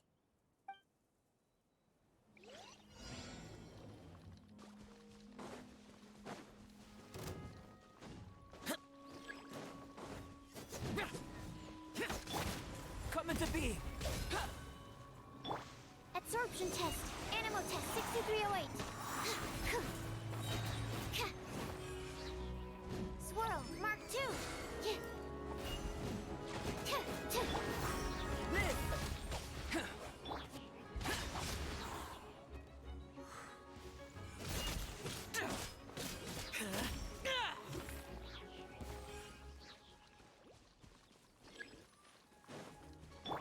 Coming to be. Witness my great undertaking. Don't break my glass. Animal hypostasis emulate.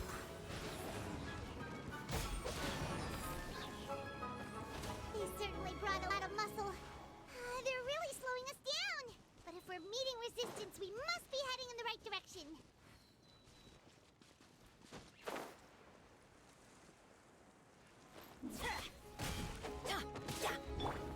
Burst forth.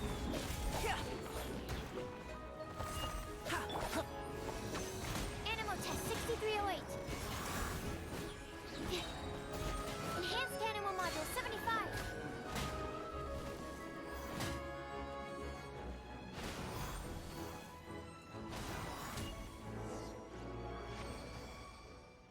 Yeah, I just let This must be the secrets explosives, right? go. And this is the control mechanism.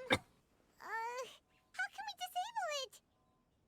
Oh, Paimon's too scared to touch any of this stuff. Huh? There's a strangely shaped hole here.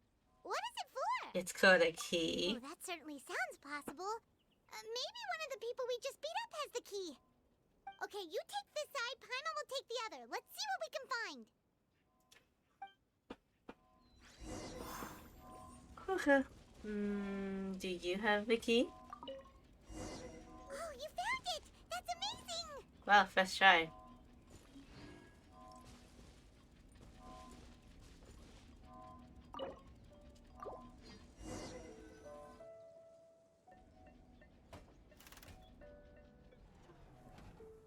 That should do it, right? Navia and Florent should be able to relax now. We should still check the perimeter just in case. Oh, you're right. They could have set explosives elsewhere, too. Let's go.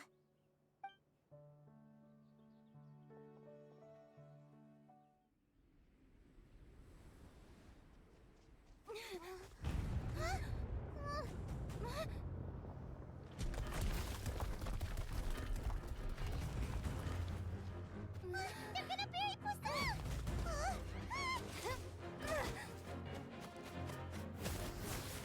Go, Lumi, go!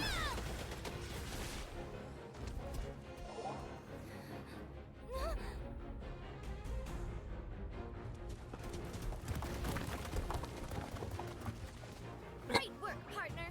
Just leave the rest to me. Watch out, Navia! You can't block them all! Block. I'm doing this the Spina way.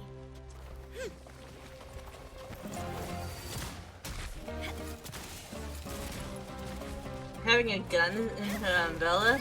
That's so cool.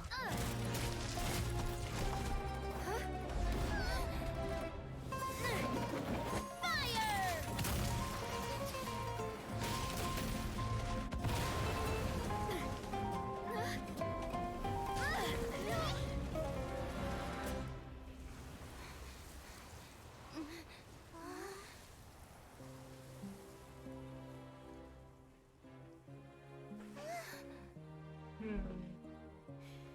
Yes, a gun, Bella. Oh my god, that's pretty. That's a pretty. That's a pretty. He's very pretty. Why would you come home? I'll make macarons.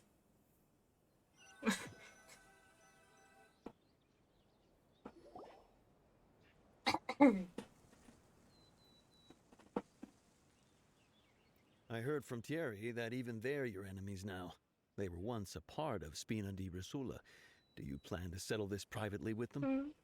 I have nothing more to say to them. Regardless of whether their hatred and anger towards me or the Spina was justified, anyone who's willing to endanger innocent civilians is no longer sane enough to even be worth trying to talk to. Please prosecute them in accordance to the law. Spina di Rosula will not raise any objections. Sounds good. We're very appreciative of your help. Without it, the consequences would have been far worse. All right, this operation is a wrap. Take him away. We won, Navia! We saved everyone! And you were so cool! Yeah. Luckily, we were just in time. Feeling a bit fatigued. Are you gonna poop for Navia? It's probably because I expended too Nova? much elemental energy at once. I'll be fine. Don't worry about me. But you usually glow up whenever other people compliment you. Paimon's not used to seeing you like this. Oh, Boss, yeah.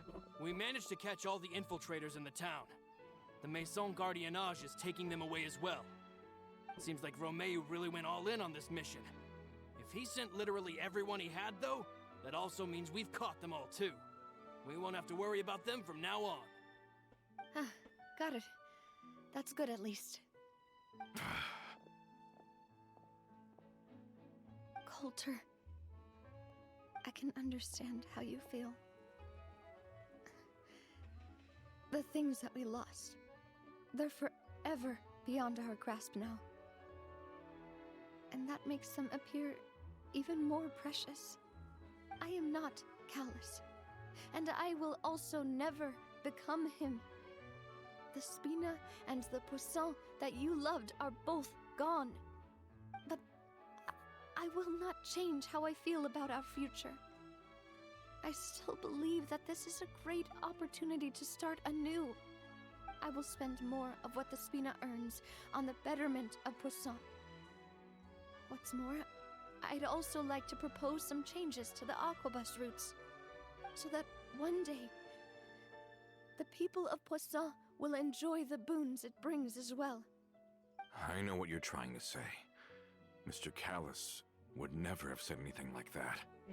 There are too many things in life that are just beyond our control. In that, we are the same. Henceforth, you are no longer a member of Spina di Rosula. But once you're discharged from the fortress again, you're welcome to pay another visit to Poisson. Thank you, Navia.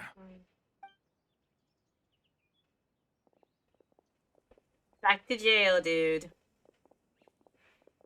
He just got out and then he's gonna go back to As I jail. thought. Boss really is a kind and gentle person.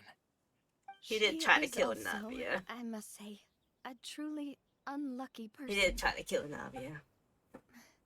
Thank you for protecting the Clementine line. I was actually really scared, you know.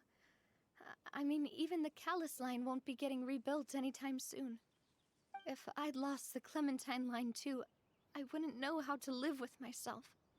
A name is a way to etch a memory onto the world. Losing the line that bears her name, that I can see every day, would be like losing my mother all over again. Seeing it still standing there, tall and proud, it makes me really happy. What happened while we were gone? Honestly, you look more upset than tired or anything.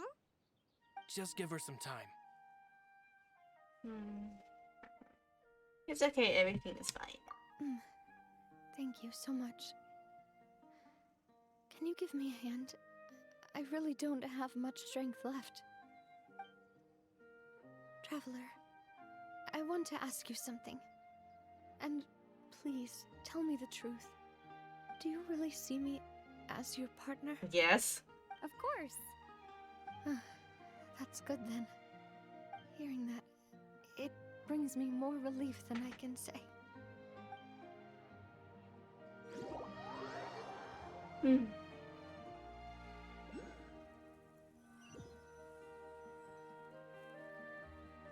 How do you feel, Navia? Any better after taking a break? I feel quite a bit better.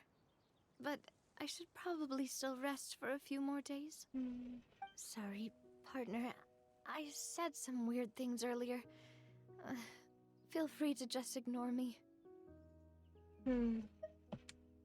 I used to think that I'd never doubt myself. But you could say I've discovered that I'm not as strong as I thought I was. Coulter mentioned my parents, as well as Malus and Silver. It's all thanks to them that I've made it this far in life. Do you think they ever regretted the choices they made? Has my existence made this world a better place? Don't think like that, Navia. You've already done more than enough. No matter what others think, we'll always support you to the end of the world.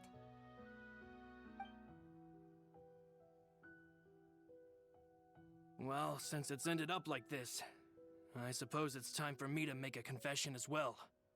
There's something that I've been keeping from you as well, boss. Please, follow me. Everything is already prepared.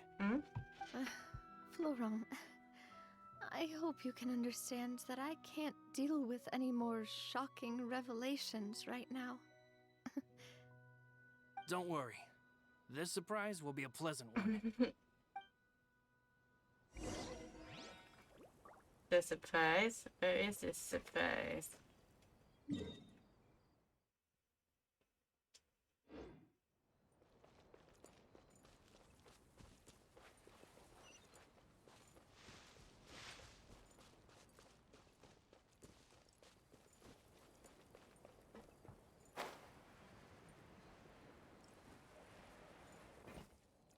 got every kind of fish you could want. What can I get you? That's a lot of fish.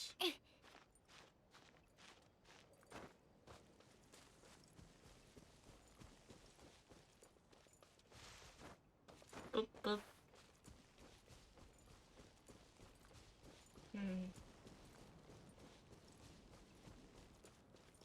Can't believe I got a Chi-Chi. I got a Chi-Chi. I got a Chi-Chi.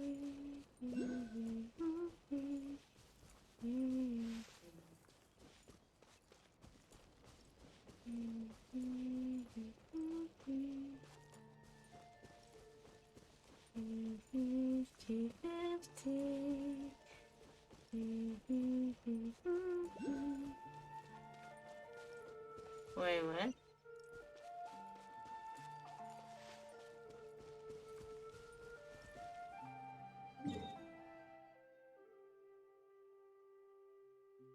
On the ground? Oh. Well, that was awkward.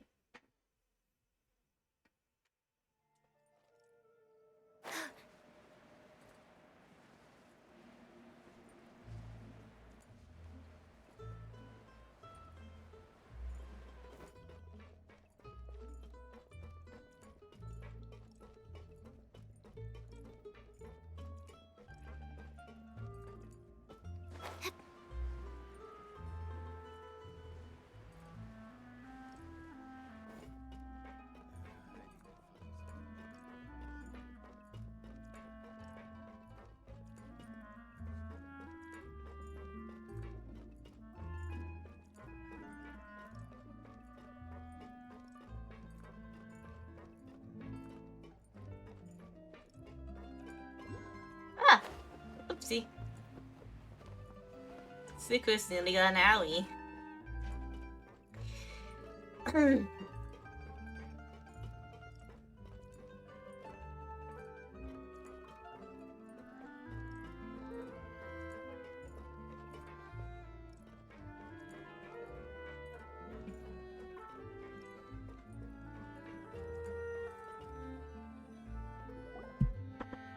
is everyone gathered here? And what's this? This was supposed to be a gift to you from everyone in the town. We were originally planning to show it to you once it was finished. But special times call for special measures. I've never seen you look so defeated before. So I've decided to show you the designs before the final product was done. Do I really look that bad? Well, if you're ready, I'll unveil the present.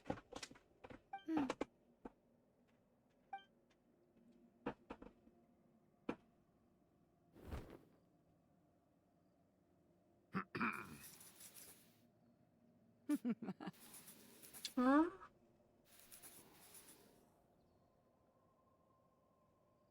Oh my god. Oh.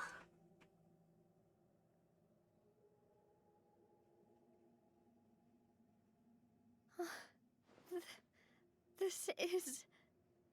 Papa, Mother, and me. We designed the look for Miss Clementine based on old camera records, as well as personal recollections from members of the Spina. Wow! This is the statue you mentioned before?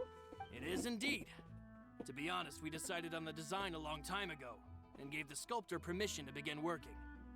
We only asked Boss to decide on a design so she wouldn't realize we had already started. How could we only have statues of Mr. Callus and Mrs. Clementine? Even though Boss is still young, we've all seen the work she's put in regarding the whole synth business and the rebuilding of Poisson. We wanted to commemorate her contributions with a statue as well. I don't know what Spina di Rosula was like in the past, but I know it's a great organization now. With Navia around, we're not worried about this place's future. We are gathered here today to tell our boss that we support you and believe in you wholeheartedly. I believe everyone is here for you, not the glory days. That's what we believe as well. Aww. Thank you so much, everyone. Then I'll be brave and just accept everyone's support for what it is. This really is quite the surprise. I never thought that I'd have the chance to stand next to my mother. Not even in my wildest dreams.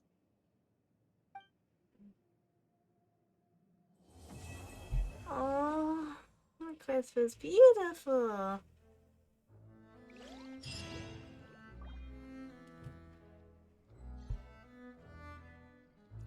Navia? It seems like I started to question myself a bit too much. I'll pick myself up again and become a more reliable president for all of you. Looking back on it, I'm honestly embarrassed by how I acted earlier.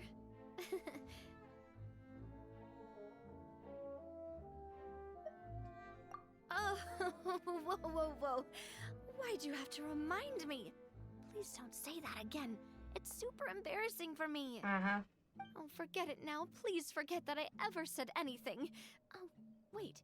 But it'd also be bad if you were to forget it. Okay, but please keep it a secret between us from now on. Please don't ever mention it again. Yes, ma'am. Bye.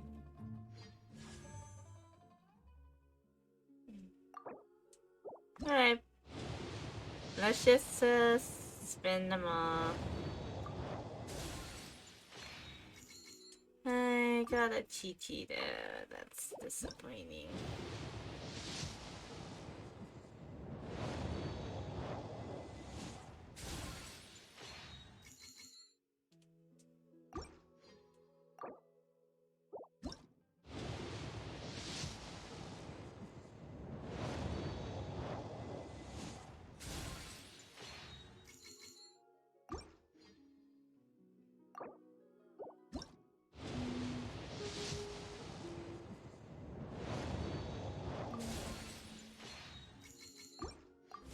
What was that?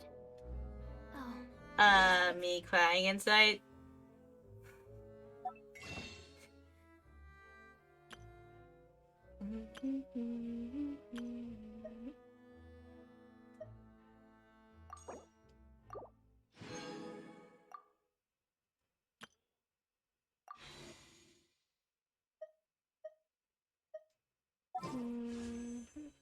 last one.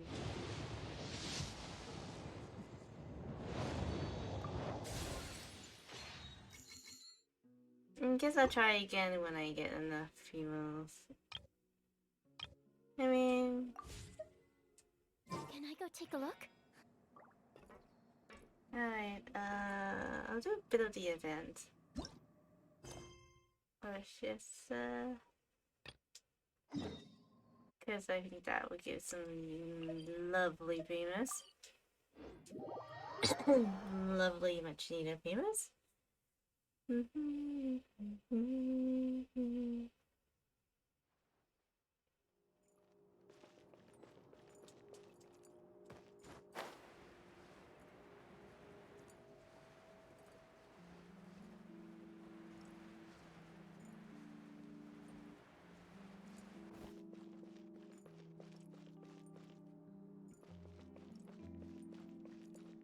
Oh, I should probably change the stream title. Since I'm doing something else.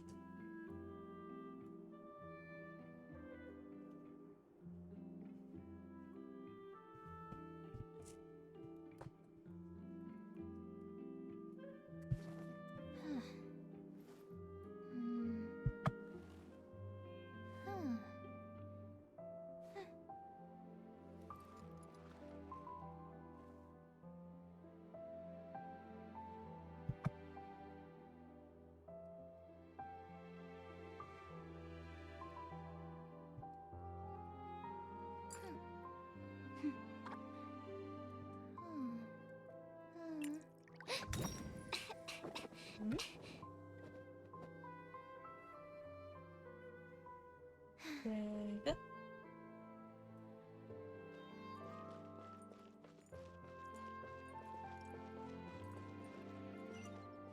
Is it this way? Wait. No.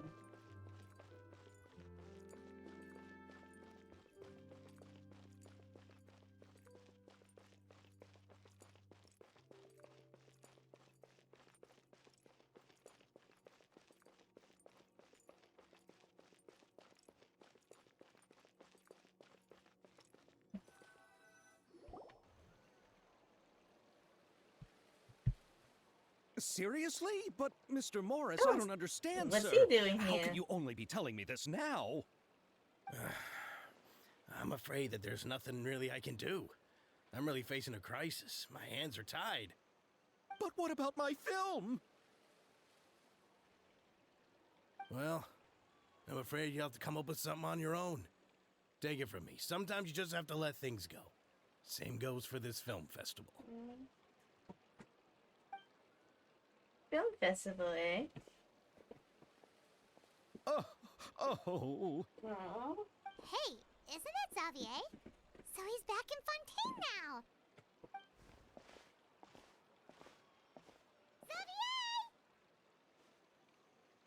Oh, why, if it isn't the dear Traveler and Paimon. I really didn't expect to bump into you here at this time. It's been a while. Well, I was doing just fine until I received some terrible news just now. The investor I was working with for my upcoming film has fallen upon some hard times and is no longer able to provide the promised amount of funds. Can't you just find a different investor? Yeah, that's just Unfortunately, that's not how it works. We had signed an agreement specific to the Fontanalia Film Festival, stipulating that I cannot work with any other investors until the festival is finished. The Fontanalia Film Festival? What's that? Oh, is this your first time participating in Fontaine's Fontanalia Film Festival? Then allow me to fill you in. The Fontanalia Festival was established to commemorate the legendary Loch Knights, who went on a quest to search for the Oceanids, and eventually welcomed the Hydro Arconageria. The holiday is deeply connected to the founding of Fontaine, as well as its unique laws and trials. It's one of the most important festivals for this nation. But what's with that weird expression on your face? It's like you're trying really hard to remember something. What was that sound effect? I was just trying to recall the exact description from the books, in order to avoid any unnecessary arguments over semantics. I usually try to recite things straight from the source. Well, either way, Paimon thinks she gets it now.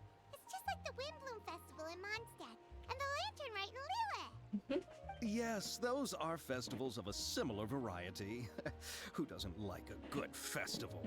And just like those of other nations, Fontaine will hold a plethora of events around this time each year. To commemorate the Lock Nights, people will imitate them by putting on special costumes, raising golden cups, and going door to door asking for pure water.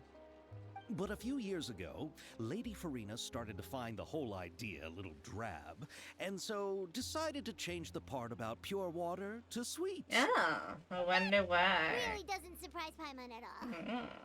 The whole thing seems more akin to a carnival now, and it's quite popular among the kids. Every year, you can hear a bunch of them saying, "Trial or treat." So, Halloween? Oh, that sounds pretty fun. But how does that But film festival? Yes, it appears I've strayed off topic. I just got too excited after seeing you. Let me get back to the point. The Fontinalia Film Festival is an event proposed by the Fontaine Film Association this year.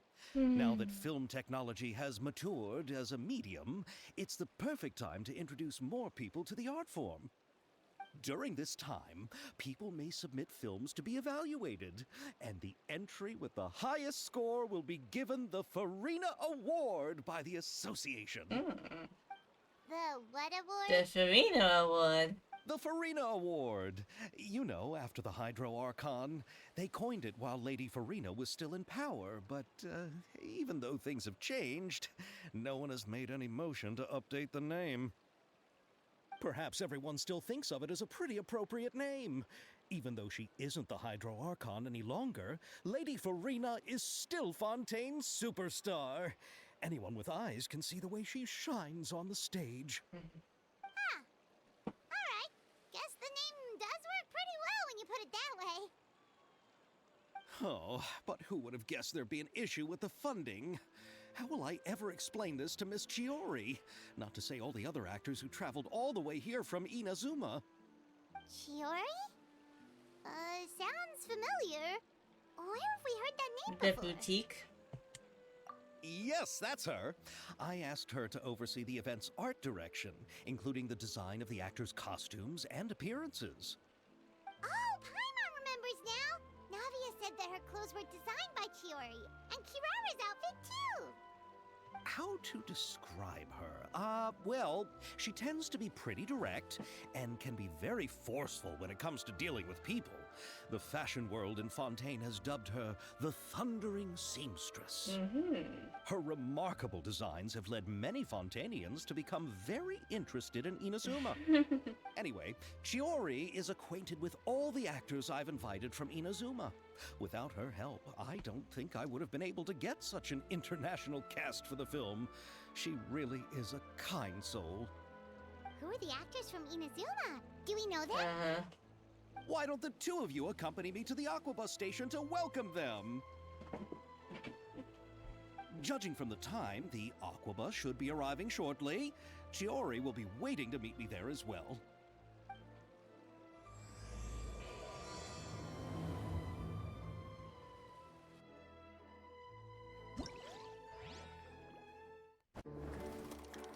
Huh?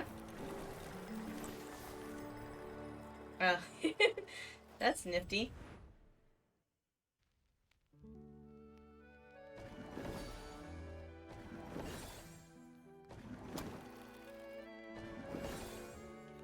Okay, so Fontaine Film Festival.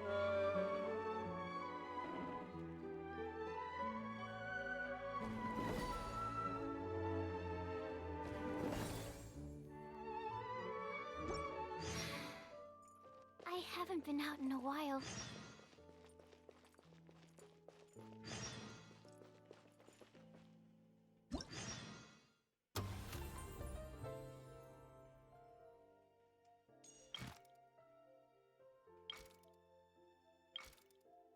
Okay, install laptop for 7 hours, so let's do these two, and then we're done.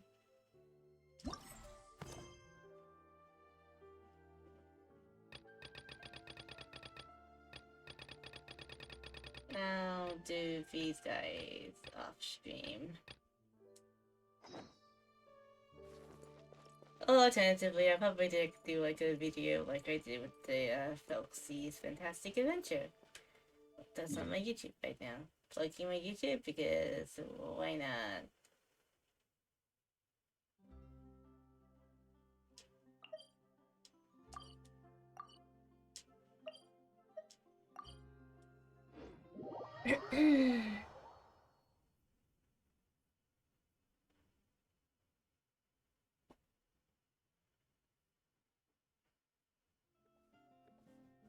Let me just heal up.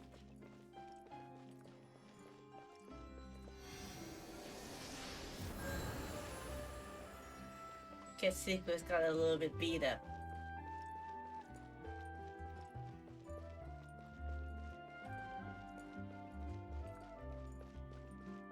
Which is more valuable, unlimited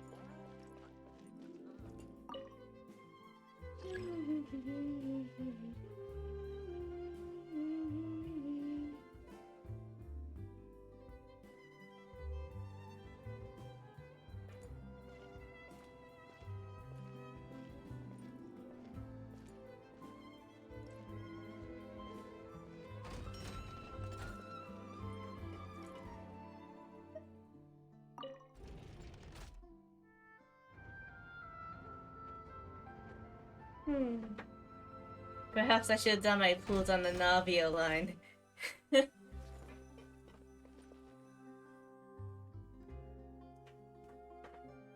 Ooh, pretty. Ooh, pretty.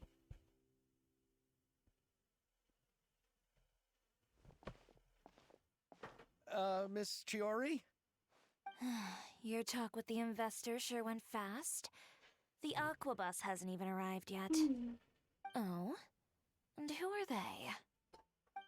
Allow me to introduce you. This is the Traveler and Paimon. Pleased to meet you. Likewise! We've heard the owner of Chioriya Boutique is a skilled seamstress, so it's a real pleasure to finally meet you in person. Why, thank you. I strove to create an outfit that matched her high social station as the demoiselle. So tell me, what happened? I can tell the conversation didn't go quite as expected. Well, it's like this. And black screen to tell everything, maybe? Yeah? Bumble? I know, Chiori, you don't have to say it. You did remind me that this investor was a little bit sketchy. Yes, there's no doubt about that. But how could I pass it up? He offered me twice as much as the others. That's not And usually a good lies thing. the problem. Yes, but just put yourself in my shoes. After obtaining such an excellent script, it's only natural that I would want to make the most of the film. The budgets that the others had proposed were nowhere near enough. It's difficult to find someone willing to front such a large amount of mora, so... I'll do it. Don't be sad, Xavier. We might be able to help scrounge up some more together for you. Ivan. Oh, thank you, Paimon. That means a lot to me. But the cost of the film is staggering. I'm afraid that any mora we can scrounge together in a short amount of time won't even be able to cover the actors' fees. We need to move on. What's happened has already happened, and there's no changing it. But now's not the time. I like it. What? You're saying that you have a plan? No, that's not what I mean. I'm simply saying I wouldn't give up just yet. The actors I recommended aren't just after Mora after all.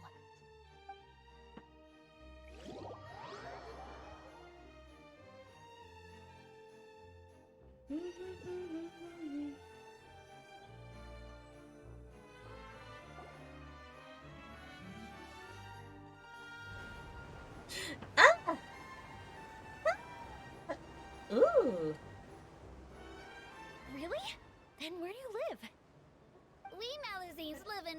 fancy village. The only way to enter is from underwater. Oh my god, Ayaka is in the Fontaine outfit. Yes.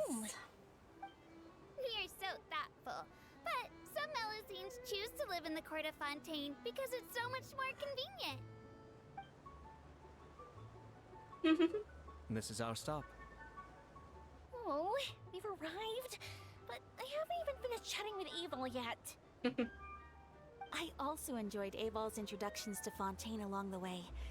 Everything you described was so clear and detailed that we can't help but want to hear more. Thank you so much. I'm usually working here on the Sakura bus, so I hope I'll have the chance to see you again. There are still many more places I'd like to introduce to you. I like Melusine. Melusine's a cutie patooties. Welcome to the court of Fontaine. Chiori, you sure have changed a lot. This is the first time we've seen you since you left Inazuma. I haven't realized it's been so long. I was in such a rush when I left that I didn't even get to say goodbye. Thank you for extending the invitation, Mr. Xavier. I'm looking forward to a fruitful trip here in Fontaine. Ah, it's an honor to have the head of the Kamisato clan visit us. So they're who you meant when you said you had actors coming from Inazuma? Oh? It's the Traveler and Paimon. Wow, what a coincidence! Ayaka and I were just talking about you on the way here. Are you also here for the film? We just ran into Xavier earlier and came over with him. But I'm not an actress. Sir Kamisato and Lady Ayaka are the real actors here. I'm just tagging along with Ayaka to have a good time together. Oh. About that, I mean, how was I supposed to contact you when I was making preparations for the film? I figured you were probably busy, and I didn't want to disturb you. So I could only keep you in the back of my mind while I sought other actors to play the lead roles in the film. I had been thinking about a surprise reunion with you during our trip here, but you still managed to surprise me first. Oh, so you all know each other already! My, what a coincidence! What are the chances everyone could be brought together here like this? Why don't we go to Hotel de Boer and catch up over a meal? I've already made a reservation. Huh? Did you reserve 2 spots for us too? Yes, of course, of course. I'll be sure to tell the boss to serve a few more delicious dishes just to make sure there'll be enough food. Very well. Yeah, because, you Then know, please, Paimon will still kindly be lead the hungry way, Mr. later. Xavier.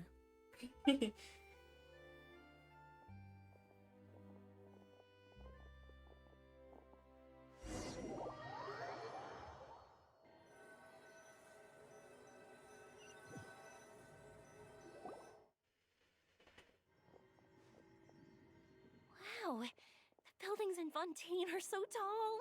Just look at how big they are. And there's the fountain that Aval mentioned earlier. It really is a magnificent sight. And look at that huge spinning sphere. Where does it get its power? Wait a sec! Could it be one of those clockwork mecha we've heard so much about?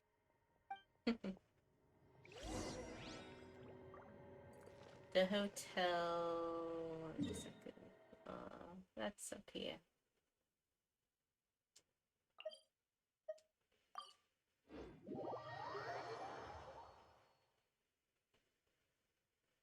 Are you two still playing Monster Hunter? Ah, yeah. Of course they are.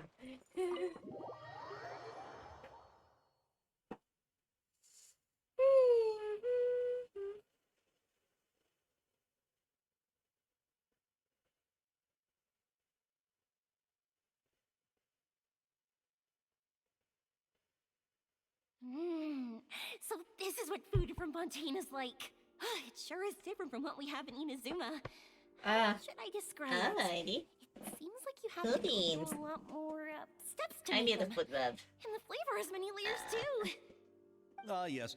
When I first went to Inazuma, I actually thought the food there tasted a little too bland.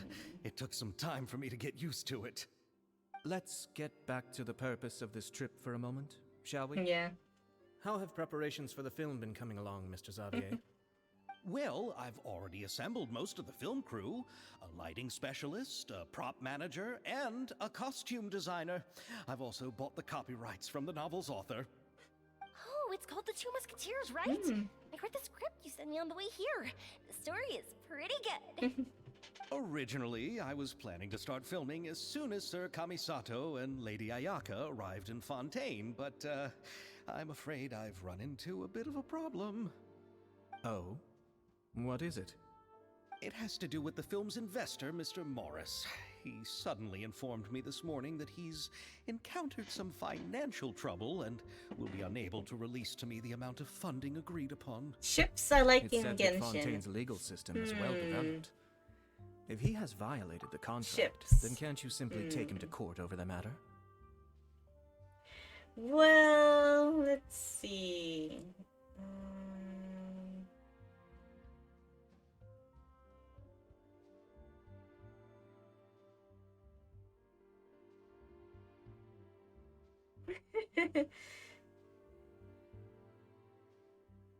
What's my favorite boat? Oh yeah, easily Navia's vote. Navia's vote is good, but I don't really ship characters. I don't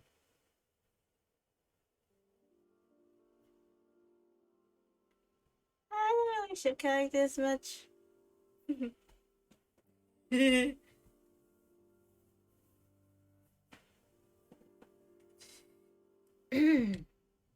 Well, I'm still more concerned about filming. Even if I were to take him to court, I'm afraid it would take months before the case could even be heard. Then, is there a way we could raise funds ourselves to solve the problem? I've considered that option too, but unfortunately, it's difficult to gather such a large amount of mora on such short notice. Besides, we have to consider the film festival submission deadline. Yeah, book him in. Mr. Xavier. Yes, If book him in. Ayaka and I were willing to perform for free, would that resolve the problem you are currently facing? What? No, out of the question. To have you come all this way just to act for free? Acting for free? That won't For do. free? There's no need to worry, Mr. Xavier. My brother and I had actually intended to work for free after receiving your invitation. For free? Inazuma has only recently reopened its borders and needs to strengthen its relations and cultural ties with other nations. We didn't have many collaboration projects with Fontaine in the past, so we hoped this trip would serve as a good start for the future. Indeed. You could say that's the real reason why the Yashiro Commission agreed to come to Fontaine. I understand, but having you two act for free just doesn't seem right. You could just buy them dinner. Not at all. While we're officially here to conduct a cultural survey of sorts, we must express our sincerity if we want to establish formal cultural ties with your nation. I mean, that's always This good film will payback. serve as proof of friendly cooperation and cultural exchange between Inazuma and Fontaine. It's my hope that the film can be finished and released as smoothly as possible. If you still don't feel comfortable with this arrangement, I would also be more than happy to be introduced to some other renowned individuals in Fontaine's literary and artistic circles. All right, I'll do as you say. Thank you so much. I'll make sure to cobble together enough mora now, even if it means selling my house, my camera, and every single family heirloom. Yeah, don't go, dude. Don't go too far. I'll also help you out as a brand sponsor. We can help too. Me too. Even though I didn't bring much more to spend on this trip, it's still better than nothing. You are too kind, all of you. I really don't know how to... You want a tissue, my guy? Alright, enough about that. Now that we have Xavier's savings, my support, and 2 leads who are willing to act for free, I think we will be able to make this happen. So, instead of Mora, you'll help with filming and production. Oh, but how can we help with that? We don't know much about making a film. Alright, pull yourself together, Xavier. Tell us if there are still any open positions left among the crew. All right. Let me think. We still need a camera operator, a clapper loader, and someone to manage logistics. I originally wanted to personally serve as director, but I've been too busy working as the producer. So the positions of director and director's assistant will also need to be filled. Paimon knows what the director and the logistics support person do, but what's a clapper loader? Act 1? The clapper Action. loader is responsible for using the clapperboard to record and organize the information of each shot when the camera operator begins shooting. The work requires both patience and careful attention to detail. A clapperboard? I used to have a clapper Oh, board. you mean the thing they hold that goes clap whenever they start filming? Yes, that's right. Are you interested in that job? For sure! Paimon's always wanted to try that! All right, then you'll be our clapper loader. I can find someone from the store to help with logistics. What do you think, Xavier? Oh, fine by me. As for our camera operator, I was thinking of letting the Traveler take the role. Who, me? Oh, she's great when it comes to using a camera.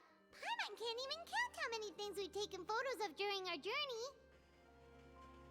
Yes, that's also what I was thinking. I noticed the Traveler had an eye for photography and composition when we worked together previously. I'm sure that's due to the traveler's journey across Devat and all the places they've seen. After so many adventures, using a camera must be second nature by now. What do you say, Traveler? Are you interested in the job? Yeah. Thank you. It really means a lot to me. Come on, friend. Let me give you a big warm hug. All that's left for us to find is a director and an assistant. Oh, me. I want to be the director's assistant. All we need to do is help the director, right? I can handle that. All right, then all we need is a director. Oh, all the well-known directors in Fontaine are probably also I'll busy give you a working on their hug own and films I'll these give you a days. hug, Navia. I'm not sure who will have time to help. Oh, Farina helped out a theater troupe recently by serving as an artistic consultant. She could be a good director, right? Besides, it's not like she has anything else to do right now. Farina?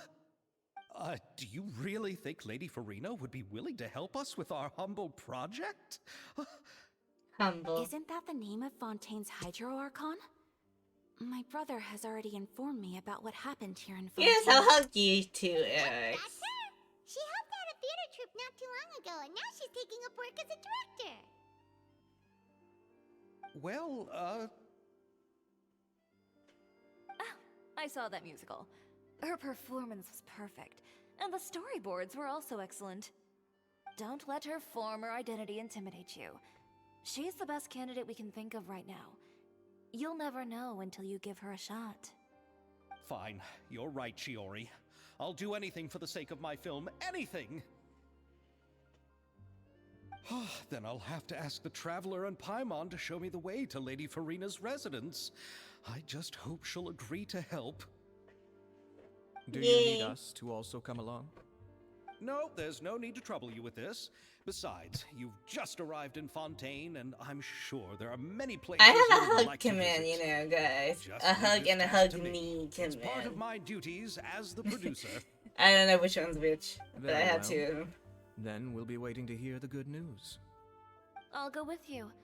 By the way, you might want to consider bringing a gift. And don't worry, Okay. we won't simply drop you off at Farina's place.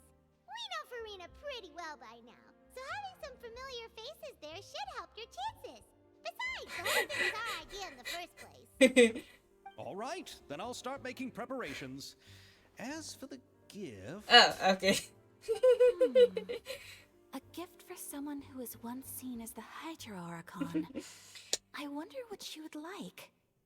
I recall that Lady Farina once fancied a clockwork ring, so perhaps I should get another exquisite clockwork contraption for her. Huh? Can't we just bring some desserts, like the Fontanalia mousse?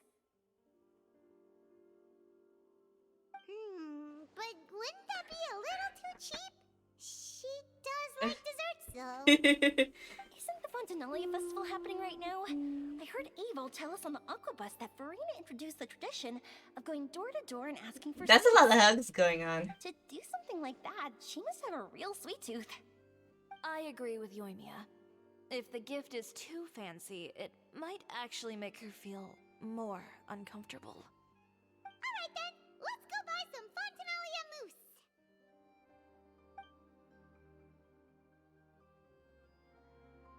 But will that really be enough? We'll be asking her to do a lot of work, you know. She'll be fine. She'll be fine. You're right. We need to further sweeten the No, we don't. Huh? You want something even sweeter than Fontanalia mousse? Yes, we'll need a gift that's sweeter than any dessert in the world. But what could that What? Your words of praise. Okay. Alright then, let's go to Farina's apartment.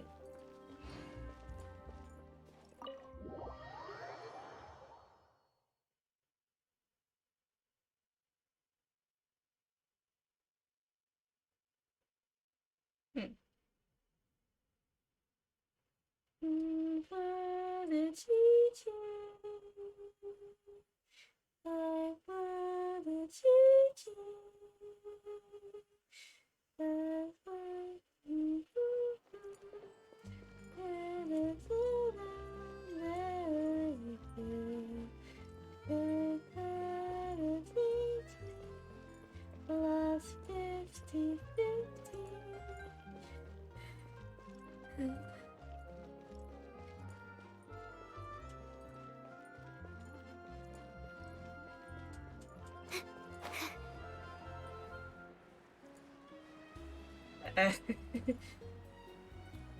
Yeah.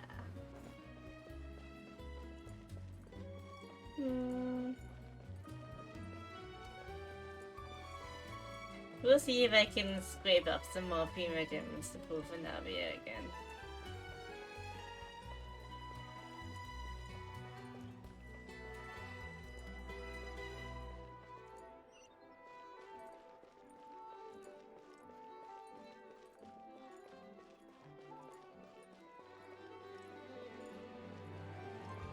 And since I have the long weekend, I can probably just do the event stuff.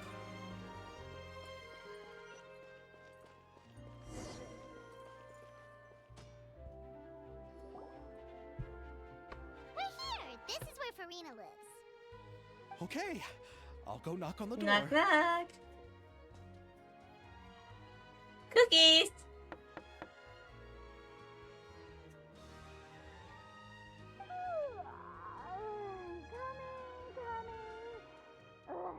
Seriously, who's knocking before afternoon tea?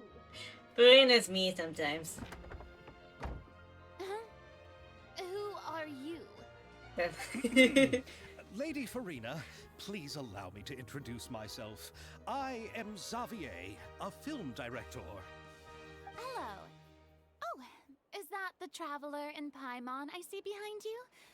And who's this? I'm Chiori. Ah, the one from Chioria Boutique. Hello, hello. Yes, hello. So, what are you all doing here? Do you need something? Did you just get up, Farina? It's already past noon, you know. Paimon. Sleeping past noon isn't that bad. Paimon means the weather is so nice in the afternoon and the sun is so warm. Just like how you make us feel. Sleeping in late is a really smart idea. No. I was just up late last night reading some novels. What does sleeping in have to do with the weather? This is a small gift we've prepared for you, Lady Farina. We hope you like it. No need to be so formal. I'm just a regular person like everyone else now. Oh, is this Fontanalia mousse? It's one of my favorites! Oh, hang on. Hold. So, actually, there's something we need your help with. Given your renowned passion and understanding of drama, I would like to ask that you serve as the director of our film crew. Oh, but didn't you just say that you're a director? Yes, but for this particular project, I'm mainly working as a producer. Besides, I'm sure that your understanding of the performing arts far surpasses my own, Lady Farina. Are the Traveler and Paimon also part of the film crew? Yep, we sure are. Paimon's the clapper loader and she's the camera operator. Camera operator? That can be a pretty technical job, and it directly affects the final quality of the film. Are you really up to it? I have experience. No, I'm not questioning your abilities. It's just that I've never really seen you use a camera before. Maybe you can come up with a test for the Traveler and see for yourself. If she can satisfy you with her camera skills, then you'd have nothing to worry about and can join the team. What do you say? You sure are getting better at rolling with the situation, Paimon. I do wish to see how skilled the Traveler really is with a camera. Alright, how about this? We'll work with what we have. I'll give you some scenarios and see if your work is up to my standards. Whatever you say, director. Very good. It's essential for the camera operator to understand the director's vision. I'll make my decision after seeing your work. Are you ready? I have high standards, you know. Yep, I'm ready. Let's go. Okay. Grab the camera and I'll give you a scenario. Estelle is the boss of Burma Workshop and has always been proud of forging. There should not be a price if you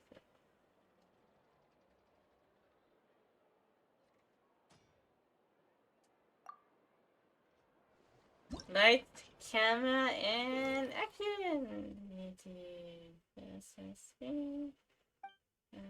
Filming. Okay.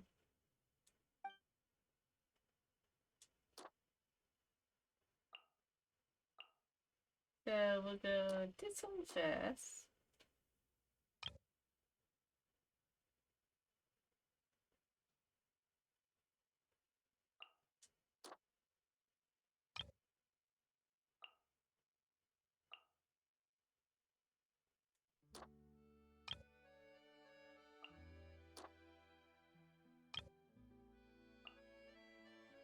Actually, we'll go logo.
Created in Fontaine.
Just a bit clunky.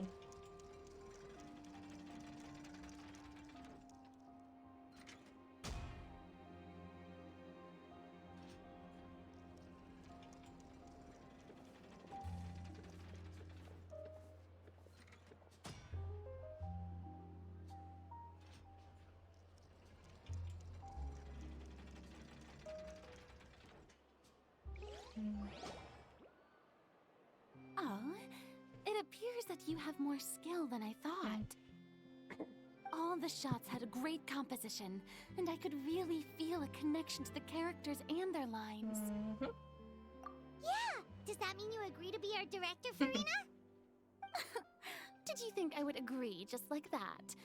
After our performance of The Little Oceanid, I've begun to make a name for myself again, you know. In fact, I've already had several troops approach me for the Fontanalia Film Festival. Unfortunately, the scripts were all pretty boring and didn't pique my interest. If others were to find out I agreed to work with you so easily, then, well... Yeah. Hey, but didn't we have a deal? What else do we need to do to convince you, Farina? Well, what about the pay? Huh?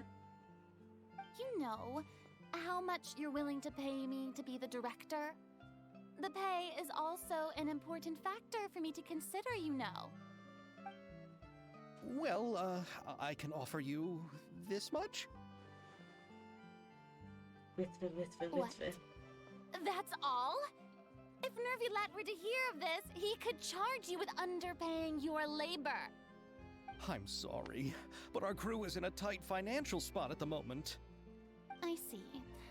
Well, even though it's highly unlikely now that I'll join your crew, there's still something I'd like to ask. Exactly what film are you planning to make?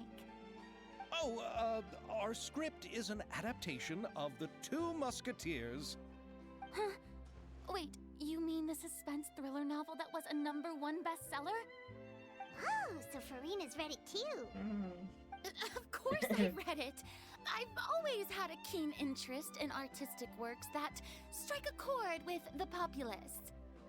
I see. It all makes sense now. You must have used most of the budget to pay for the copyright. Yeah. Not really. The novel's author transferred the copyright to me practically for free once he heard that I wanted to make a film adaptation of the story. The lack of budget is due to another issue. He probably just wants to get his name out there. So, Mora isn't the most important thing to him right now. It reminds me of a delivery courier who wears one of my designs while traveling all across Teyvat. Oh, I yeah? didn't charge her much for the outfit either. The exposure she provides for my brand is well worth it. So, are you a big fan of this story, Farina? Well, it's alright. The pacing of the story is good, but the character relationships could use some work. When I was reading it before, I always felt like some things were left on a rather unsatisfactory note. I have high standards, you know. Ahem, Mr. Xavier, if, hypothetically speaking, I agree to be the director, how much freedom would I have in terms of script revisions and creative interpretation? Oh, as much freedom as you would need. I wouldn't dare doubt the tastes of Fontaine's greatest star. Good.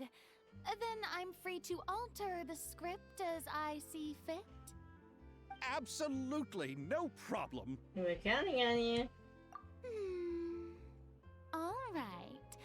It seems that your crew really can't go on without my care and direction. So, you agree? Yes, I agree.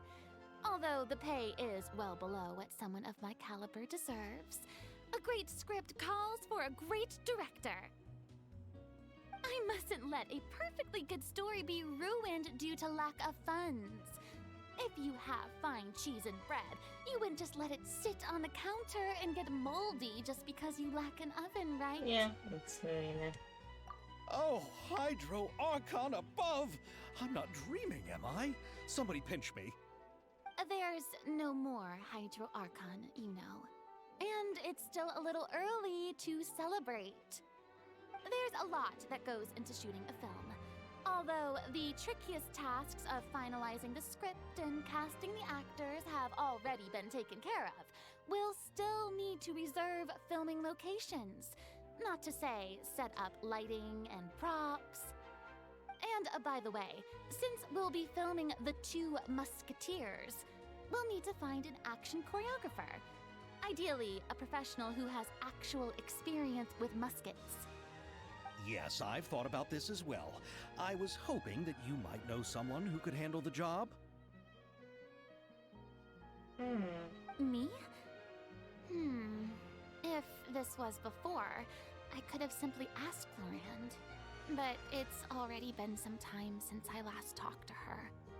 Navia can also use firearms, but unfortunately, her style is quite different from that of the characters in the You know, story. an umbrella gun. Could we ask the Special Security and Surveillance Patrol? Oh, you mean the Special Patrol's Musketeers? Yes, that's right. They work with muskets every day. I can't think of anyone more qualified than them. They would be under Nervilette's jurisdiction. Unfortunately, I, don't have any connection with them at all. So, in the end, we still have to start by talking to Nervilette. Yeah. No need to go to all that trouble. I know their Captain Chevres. Oh, you do? Wait, Chiori, how do you know the captain of the Special Patrol's Musketeers? No particular reason.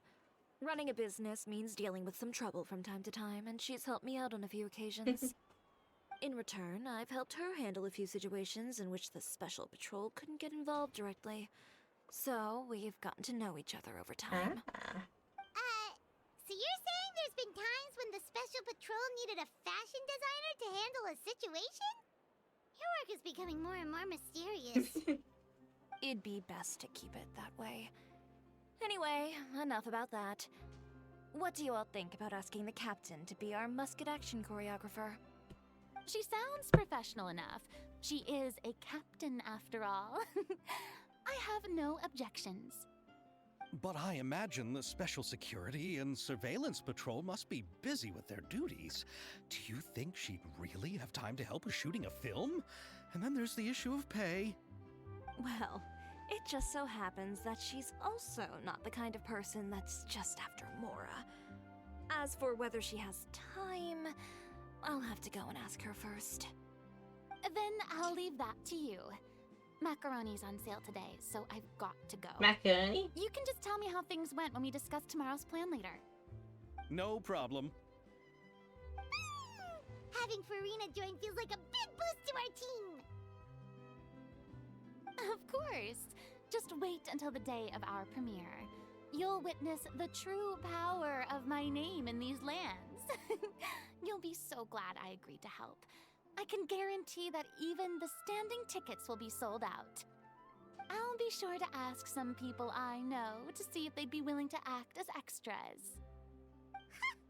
Seems like you're finally getting more comfortable with your own reputation now.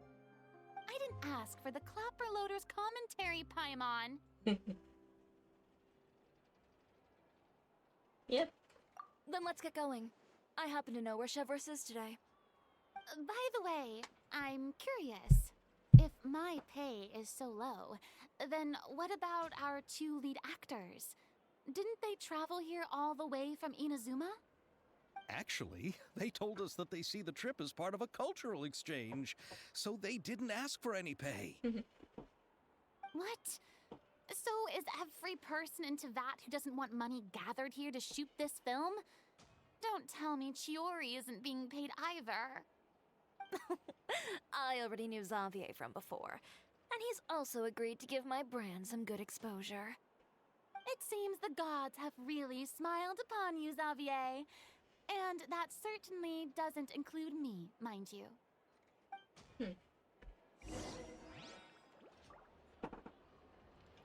Where is this captain?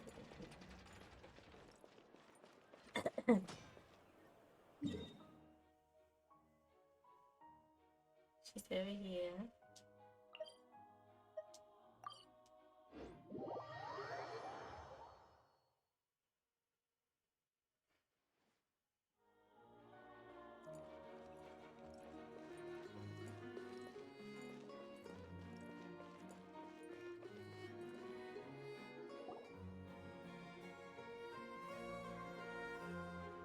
All right, this is the place. But where's the captain? There's hardly anyone around here. She's over there. The one with an eye patch reading in front of the newsstand. Oh, her! Paimon could tell there was something different about her. She seems kinda intimidating. Please wait here for a moment. I'll go fetch her. She's working now, so you might not want to get in her way. Working? But isn't she just standing there and reading a novel? Just trust me. Oh, alright, let's see what happens then. Chiori sure is a mysterious person. She claims just to be a fashion designer, but she knows all these powerful people. The court of Fontaine isn't particularly tolerant of visitors from overseas, so it isn't easy for a foreigner to promote their brand here. Even more so in the competitive world of fashion. Even a local like me just trying to make a film has to face all kinds of challenges. So I can only imagine what Chiori has been through to get where she is today. I'm sure that having more connections has definitely worked in her favor. Reading on the job? Detective novel. Oh. One main character? No. Multiple. Branching storylines. I see. How's the plot coming along? One of the main characters is about to make a choice that will affect the rest of his life. I'd wager he's going to make the wrong choice. Any way to speed things up? There's something I need your help with. You know that doesn't depend on me. It all comes down to what the character chooses. Which is exactly why I'm here to help.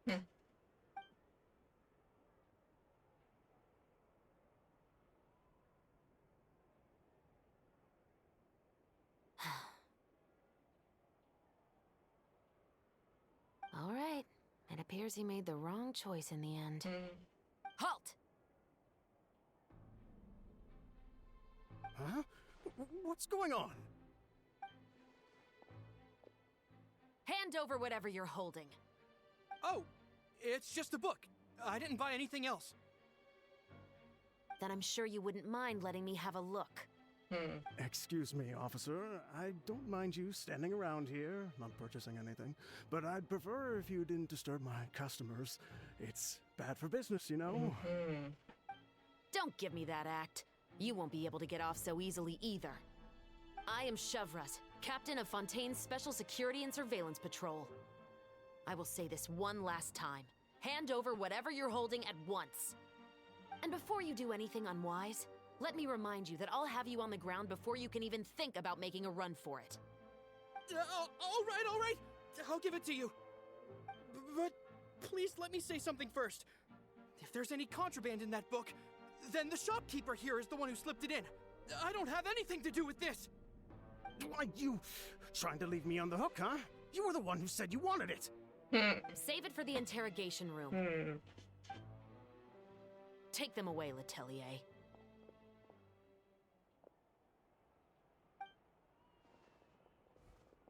Wow. What's going on here? One second you're reading a book and the next you're escorting people away. Undercover. And who are Oh! Aren't you the traveler who's been all over the papers recently? Chiori, I'm assuming what you wanted to ask me about has to do with them, right? Maybe I can let you in on what's happening then. Now that Vache has been brought to justice, no new shipments of synth will be made and distributed to sellers. The Fontaine guards have been busy collecting the remaining synths still circulating on the market. Thanks to a tip from our reliable source here, this should be the very last batch. Oh, so you were pretending to read a book in order to catch the bad guys! Oh, Paimon almost forgot to introduce ourselves. Paimon is Paimon, and this is the Traveler and Xavier! Yeah, Sayori is Sayori. Hey, I'm Shovraz. You probably already heard me introduce myself, so I won't bother repeating it. Why didn't you just arrest him immediately? Yeah, why didn't you make a move as soon as you had the chance? Were you worried that my intel wasn't accurate? No, I wanted to see if the shopkeeper would turn himself in first. All he had to do was come up to me and say that he didn't know where the synth had come from. If he did that, then I wouldn't have had to press charges on him. He had the whole day to turn the synth over to Shovraz. But instead, the moment I came up and blocked Shovraz's line of sight, he took the opportunity to sell it off. Yep, he made the wrong choice, even though the right choice was right there in front of him. But you knew they wouldn't make the right choice. Yeah, I knew. I was just hoping I'd be wrong for once. Enough about that, though. What did you want to ask me about? Oh, you see, it's like this. Film festival and blah blah and blah. The Two Musketeers. You certainly have a good eye for a story. So what do you need me to do? Just be the action choreographer for the actors? Yes, that's right. I want to make sure we get all the details right. I want the actor's posture and understanding of firearms to be as realistic as possible.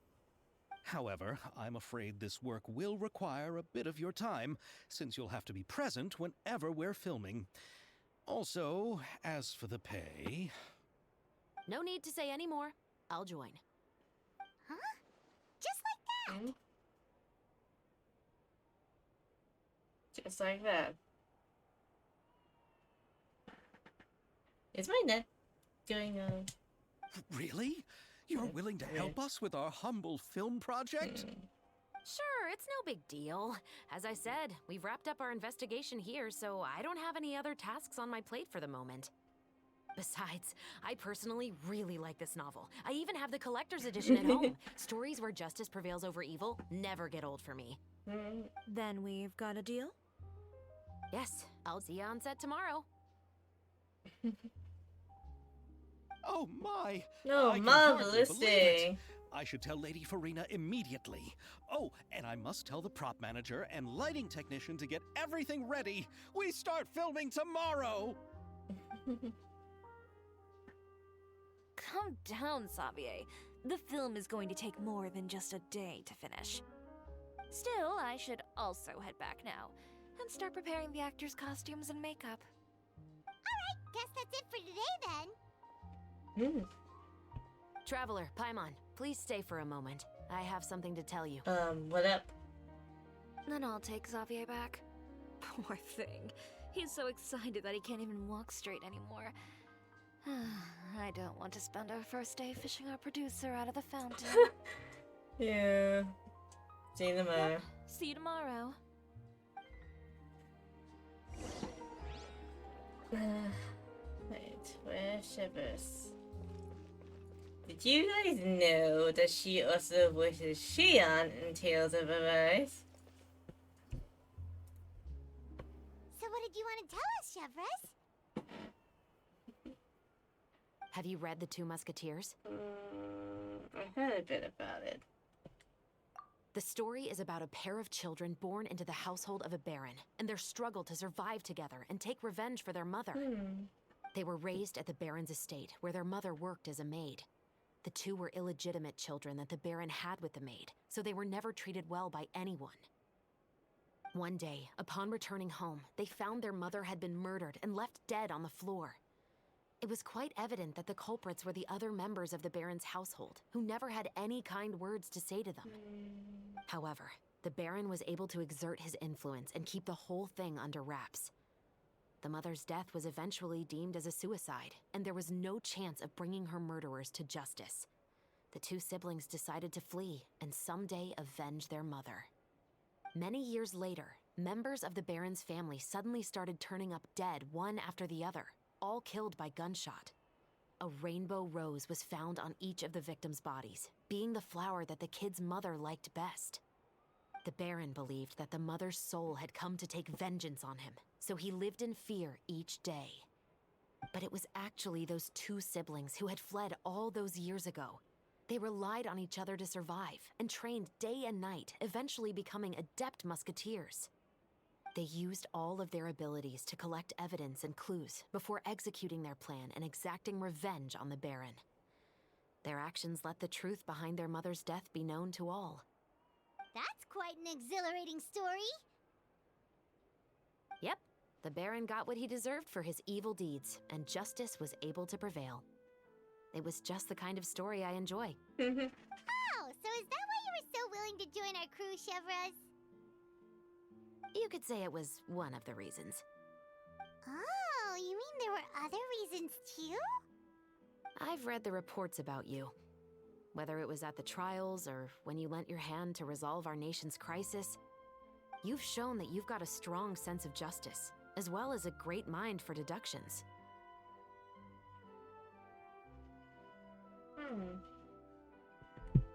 Yes, you're as sharp as I expected.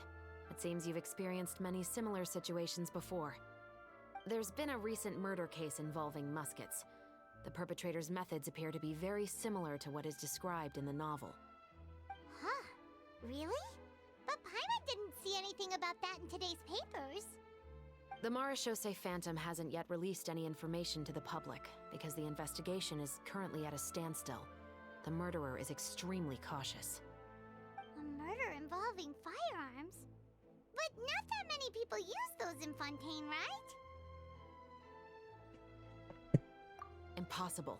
We perform a routine inspection of our firearms and ammo reserves every day. If one of the weapons had been fired, it would stick out like a sore thumb. Besides, I trust the members of my platoon. However... well, that's all I can disclose about the case today. Huh? What do you mean? I hope you all can go back and get some shut-eye. You can decide tomorrow whether or not you'd like to join the investigation with me. I'm aware this might not be the ideal time to add more to your plate, but the more capable people we have, the better the chances that justice will prevail.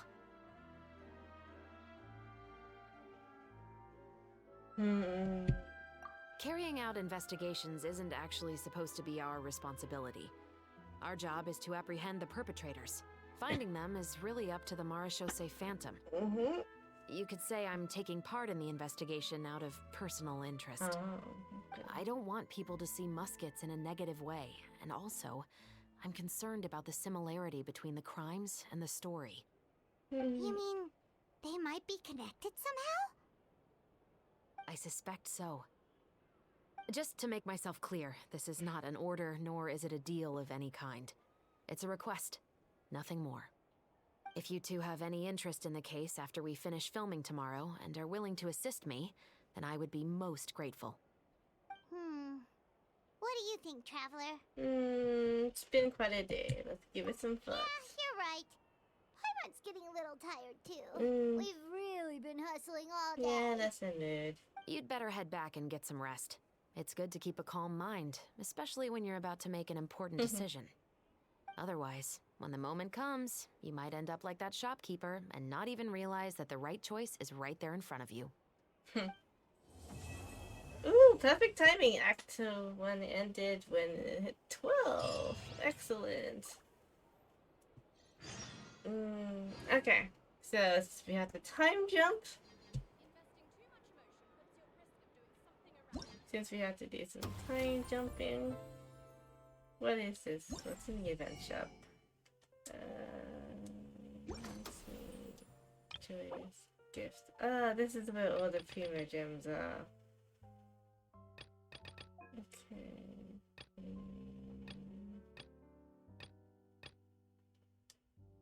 That's a lot of theater tickets I need to get.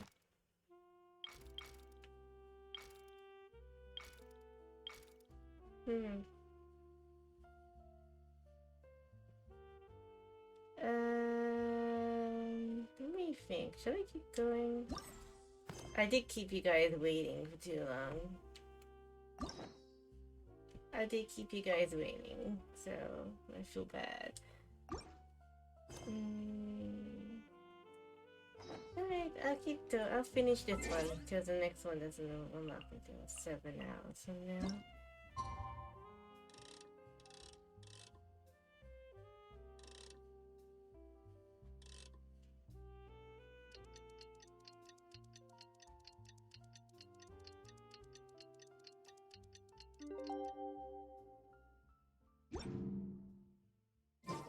It's finally time to meet up with everyone! Paimon even dreamt of making the film last night. If Paimon remembers right, we're meeting at Hotel de Boer. Let's get going!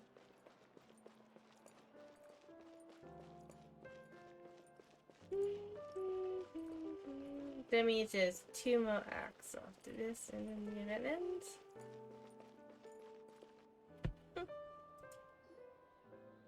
Ayaka, Navia, you're already here! So I'll probably wait until the last 2 Xavier said is yesterday afternoon unlocked. went well. Gosh. Yeah, and Play how it about again. you, Ayaka? What were you up to yesterday? After we split up, Ayato went to see Udex Nervilette at the Palais Mermonia. I was originally thinking of going with him, but he said he could manage it himself. He told me to go see the sights around Fontaine and to enjoy the local culture.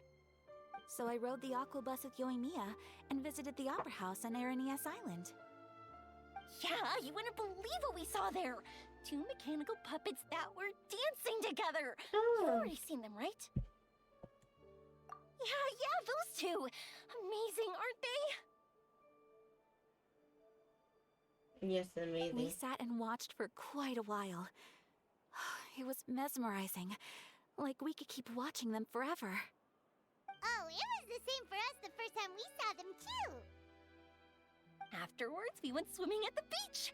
Well, diving, to be exact. It was the first time I ever breathed underwater! I held Ayaka's hand and we counted down together. 3, 2, 1, and then splash! We were beneath the waves. Splash?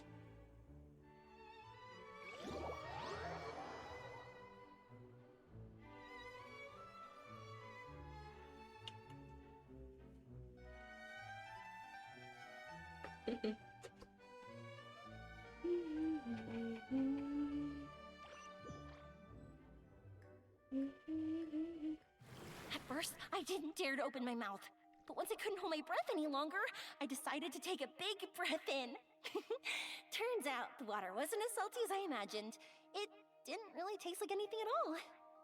Before I knew it, I was breathing like normal down there. It was an amazing feeling. Huh? Ayaka said I was too nervous and needed to loosen my grip. She got used to everything way faster than I did. I knew that the Traveler could do it, so I had no doubt we could do it too. That helped me feel at ease as soon as we dove in. The underwater world in Fontaine truly is beautiful. I love seeing the Romaritime flowers blossoming underwater, like little candles lighting up the streets at night. Yeah, and there were so many creatures that we've never seen in Inazuma. Like those fish that shimmer like a sword blade. Whoosh! Oh, and those big fish that call when they see people. That's a nice sound effect. Oh, you mean Hunter's Rays and Blubber Beasts! I just love the name Blubber Beast. Just wait till Pops and the others hear about this. They probably won't believe a word I say.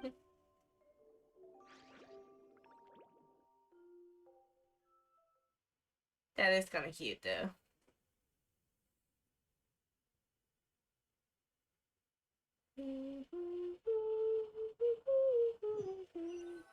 Two more sleeps for Christmas. 2 more sleeps for Christmas.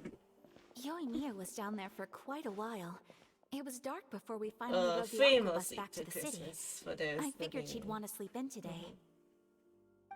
Yeah, even I was worried I wouldn't be able to get up. I still felt like I was drifting in the waves when I went to sleep last night. But as soon as I woke up today, I remembered that we'd all be shooting a film together, and I was ready to go. Speaking of the film, where's everybody else? My brother and Xavier were speaking to the restaurant owner about using the place as a filming location. They should be here soon. As for the others, They should be here. We're here. Please excuse my tardiness. I just finished the Special Patrol's 6-mile morning 6 jog. mile? Wait, 6 miles? I'm so tired. I heard you all chatting, so I decided to come down. What is this, Love Live? I sure could use Actually, some of that endless energy everyone else has. good morning, everyone. Morning. Can someone fetch me a cup of coffee? More milk, hold the sugar. Sure, I'd be happy to do that for you. No, you can't go anywhere.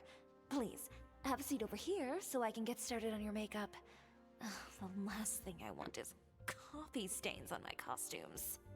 I can get the coffee. It's the perfect job for an assistant.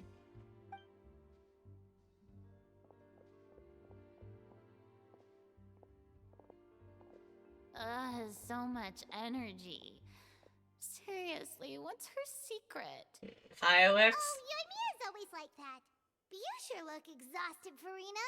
It's because you're not used to waking up so early, huh? Nobody Of is. course not. I spent the whole night reading the novel from cover to cover, marking sections that either need to be omitted or adapted. Wow. Paimon didn't expect you to be so thorough. Well, I was the biggest star in all of Fontaine after all. It takes more than just a pretty face to earn a reputation like that. I know how to get serious when the situation calls for it. I went all out when I was acting as an Archon, so why wouldn't I do the same for my own life? Here's your coffee, Director Farina.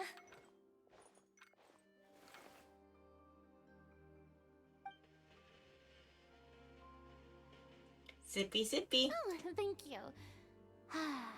The sound of being called director and the aroma of coffee feels almost as refreshing as hearing the birds chirping in the morning. It seems everyone has managed to arrive on time. We've reached an agreement with the restaurant owner. We are free to use the second floor to shoot our film. Yay. Really? That's great! He is really looking forward to our film and hopes that providing his restaurant as a filming location will attract more customers. Well then, Mr. Xavier, I'll leave the rest to you. Okay, thanks. First, I'd like to introduce our new members. This is our prop manager, Veronique. She'll be in charge of all the film's props and items. And this is Bono, our lighting technician. He'll be in charge of lighting and illumination to set up each scene's atmosphere. Wow. Sure feels like we have some real professionals joining the crew now. First of all, please allow me to first express my sincerest gratitude to everyone in the crew. When my investor informed me yesterday that he wouldn't be able to provide the funds, I really thought that this was the nail in the coffin for this film. I had no idea that I'd find so many people willing to help me on such short notice. Thank you. Thank you all from the bottom of my heart. No need to be so cordial, Mr. Xavier. We're all honored to be a part of this. Your works made a profound impression on me when I saw them back in Inazuma. I am sure that someday, this film will be remembered as a prime example of cultural exchange between Fontaine and Inazuma. Yes, the story is the reason I agreed to join. I can't bear to even imagine what this film would look like without the very best director. Anyway, I would like to make a promise to everyone that as the producer of this film, I'll do whatever I can to ensure that everything goes as smoothly as possible. This is not just my film. It also embodies the thoughts and feelings of every person here, as well as the endless effort we are about to pour into it. So, without further ado, the Two Musketeers will officially begin filming now! Woohoo! Patties! You may take it from here, Director Farina. All right. Listen up, everyone. Listening. Use your listening ears, everybody. The first scene takes place when the two young musketeers are living at the Baron's home, still unaware of all that is about to happen to them. We'll need props and lighting to set the scene. Our lead actors can go get their makeup done, and extras, please take this time to go over your positions. Whoa. Seems Farina's really kicking things into gear as the director. Is everyone clear? I don't want anyone traipsing around the set like umbrella finches. All right, cameras will start rolling as soon as the set is ready. Let's make a film that'll make some serious waves in Fontaine. Not the kind of waves that drown people. I mean, the good kind of waves. No ways. Seems like she's still a bit traumatized by that. Yeah, she is. Anyway, let's go see if there's anything we can do to help.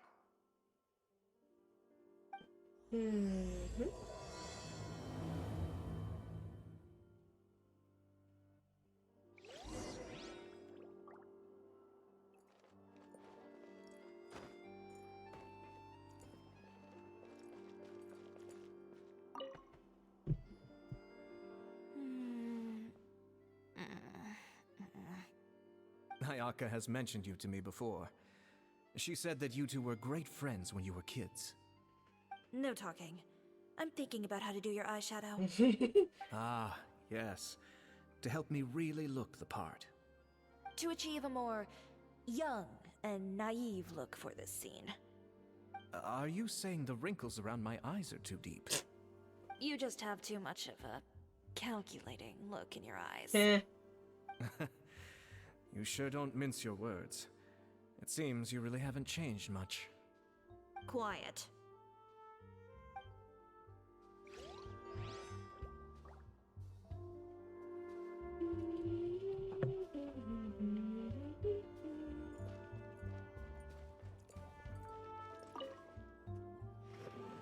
How about here? A little more to the left. You got it. Hey, Navia, do you need a hand? No, I'm fine. You know, doing the lighting is kind of like designing a fireworks show. It's interesting to imagine what kind of atmosphere the lights will create. I heard that the Traveler will be operating the camera and Paimon will be the clapper loader, right? Those roles are just perfect for the two of you. Really? Is that because it'll be easy for Paimon to hold the clapperboard while flying? Well, sure, there's that, but that's not exactly what I meant. I just think that after all your journeys together, you two must have developed a super close bond and just naturally know how to work with each other. If I'm not mistaken, the director will want the cameras rolling as soon as the clapperboard goes clap. Oh, I see. It's amazing to see the magic behind filmmaking. Yoimiya, we need lights over there too. Oh, on it! I've got to get back to work. Chat with you later. Oh, it's exciting to see so many people working together to bring the film to life.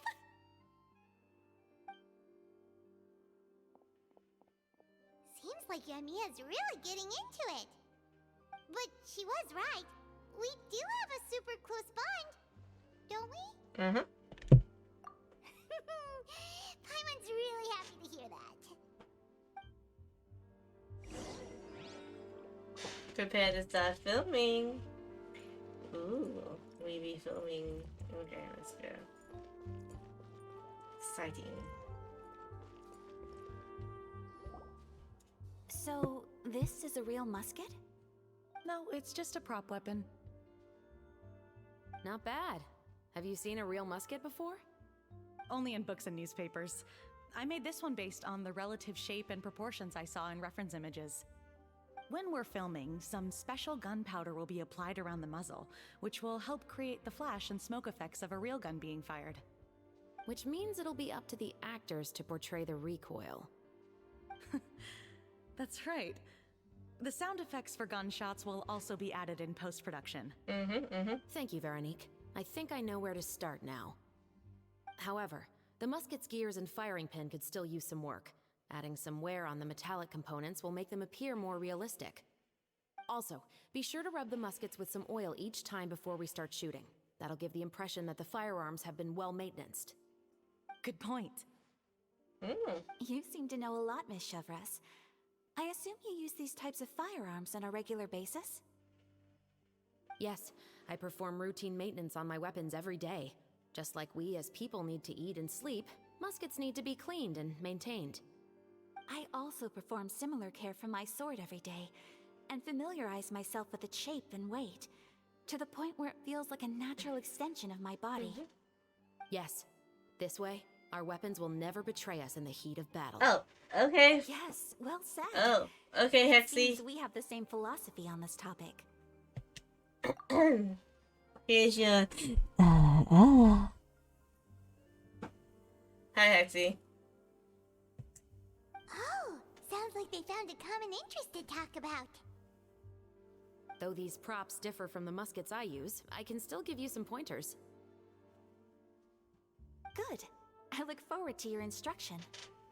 First and foremost, never point the weapon at anyone, regardless of whether it's a real or prop weapon, or whether you're holding it or it's on the table. This holds for any time when you're not actively engaging an enemy. Okay, understood. When aiming the musket, extend your arm so that it's level with your shoulder, and use your eye to look down the weapon's sights. Like this? Not bad. Now, try saying your lines. This is the end of the road for you. Good. Now turn your body a little. That way, you'll give your enemy less of a target to work with. And relax your shoulders. Here, allow me to demonstrate. This is the end of the road for you. Oh. Excuse me, Miss Chiori. Director Farina, there's something I wish to discuss with you. Oh? What is it? Like this? Yes, much better. What do you think? I do see your point. But are you sure you wish to do this? I believe it would be most fitting. Well, if you insist. All right, I understand. Hmm? Miss Ayaka, Miss Chevres, could the two of you please come over here? Huh? What's going on? Are we gonna start filming now? Let's go see. What is it? I have a question for you, Miss Chevres. Would you be willing to play the role of a musketeer? What? To clarify, I would like to turn over my role to Miss Chevres. But brother... Don't worry, Ayaka.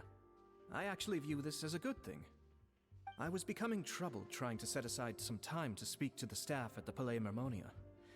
I would like to have some conversations about the cultural exchange between our two countries, and I've heard that the bureaucratic process here can get rather complicated. Now, I will be able to focus on my work. Besides, you also know that I'm not really one for public performances. Are you really sure? From a director's point of view, I also felt like the relationship between the two musketeers in the original story could be improved. The older brother in the story plays the lead role with his overbearing character, but this causes his character to overshadow that of his sister, and the theme of the two supporting and relying on each other isn't conveyed very well. But if we were to change the siblings to two sisters of a similar age, then that aspect of the story might come through more clearly. Yeah, Farina has a point. Also, I've seen you instructing Ayaka. That cold and dignified personality is exactly what we need for the older musketeer. Of course, even with all these insights, the decision should still be made by Miss Chevreuse. Chevreuse mentioned that she really likes the story, right? Paimon bets that she'll take the role. But she will still have to prioritize her work. All right, I'll take the role. Oh. Good. It's decided then. I'll get started on making edits to the script. We'll also need to make some immediate adjustments to the lighting, props, and costumes. I have a feeling that our adaptation will be even better than the original story. You're doing a great favor for me, Miss Chevreuse. You have my gratitude. Don't mention it. I like this character, so if anything, I should be the one thanking you. Well, since my brother is the one who brought up the idea, I suppose there's no need to worry. Let's go, Miss Chevreuse. I look forward to working with you. Please, just call me Chevreuse. Yay, I can meet another friend! Seems like you're really going out of your way to solve the problem I was having with your makeup. Surely you jest, Chiori. I assure you that I was mostly motivated by a desire to spend more time on formal business. Oh, come on. You really think I'd buy that? According to what I've heard from Ayaka, her brother is someone who can juggle 10 different matters at the same time. I'm sure you have other reasons for backing out. Perhaps. Ayaka always said she wanted to go out and see more of the world, just like the Traveler. But I feel that she needs not only to see other nations, but also to make some different kinds of friends. I think it would be harder for her to make new connections with me constantly by her side. I would like to give her some space. That's brother. Alright, go on. Spoil her some more. Ayato, it's too bad you're stepping down from the role. Paimon really wanted to see you act as a musketeer. No need to poke fun at me. I'd wager that you also felt that I wasn't the best candidate for the role. It's a little hard for Paimon to imagine you saying those lines. Going back to work now?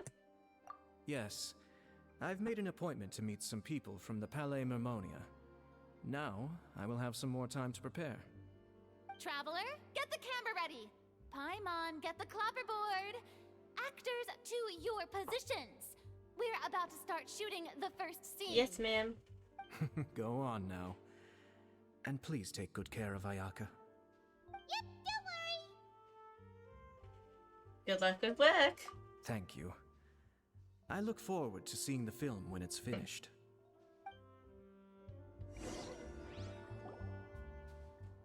All right. Now that we're all here, let me help set the scene for everyone. Sleepy. The first scene takes place when our two main characters are still living at the Baron's estate. They've been ostracized and verbally abused by others in the household, but they still have no idea why. We want to capture how naive and innocent they are, despite their pain. Chevreuse will be playing the role of the older sister, Tulip, and Ayaka will be the younger sister, Iris. Be sure to get close-ups of the main characters at the right moment. Silence on the set! Lights, camera, action! Let's go! Tulip, Mother's been out for quite a while now. Perhaps she went to pick some flowers on the way home. You know how she loves flowers. Iris, Tulip, I'm home! Mother! You were out for so long, we were beginning to worry about you. I'm sorry, but I'm back now, safe and sound. Here, I brought your favorite treat. Apple turnovers. Oh my god, yum. Mother, what are those bruises on your hand? Huh? What bruises? Oh, I must have bumped into something while I was working yesterday. But I didn't notice them this morning. Then perhaps they're from when I accidentally tripped when I was out just now. By the way, did you have fun playing at home? What's the matter, Iris? Well, we've realized that no one really wants to play with us. They even took Iris's doll and spat at us. And they even called us names. They said we were... Shh. It's all right. Don't worry. Girls, listen to me. It doesn't matter what anyone says. Don't listen to them. No one can define you with such words. You both have wonderful lives ahead of you. Just like your names. You will both blossom like beautiful flowers. Maybe your time to blossom hasn't quite come yet, but one day, you two will bloom more beautifully than anything else. Don't let the soil you're in now ruin your future beauty. Understand? My dear daughters. And cut! Nice. Good. Not bad. The actors' emotions were all on point. Let's keep that take. Also, if our clapper loader could avoid shouting at the start of the scene next time. Oh, got it. Great. I was a little worried that my nerves would get the better of me. What about you, Chevros? I felt fine. The lines weren't too difficult at all. Seems like Farina must have adapted the role nicely. You two were great. I couldn't tell it was your first time acting in a film. You should have more confidence. Thank you for your encouragement. Positions, everyone! We'll move on to the next scene after we try a few more camera angles. Okie dokie.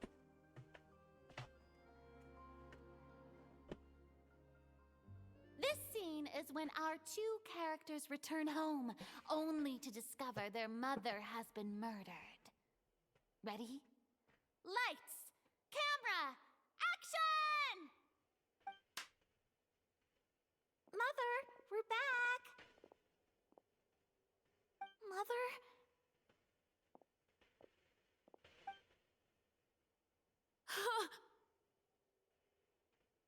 What's wrong, Tulip? Iris, stay away! Huh? Why? What's... Mother! Mother... She's... Huh? There's poison in this cup. Huh? I could have sworn I've seen this kind of cup before.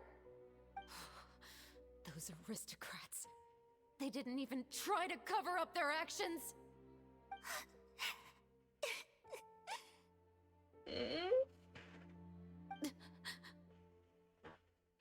Iris, we need to leave this place. Leave?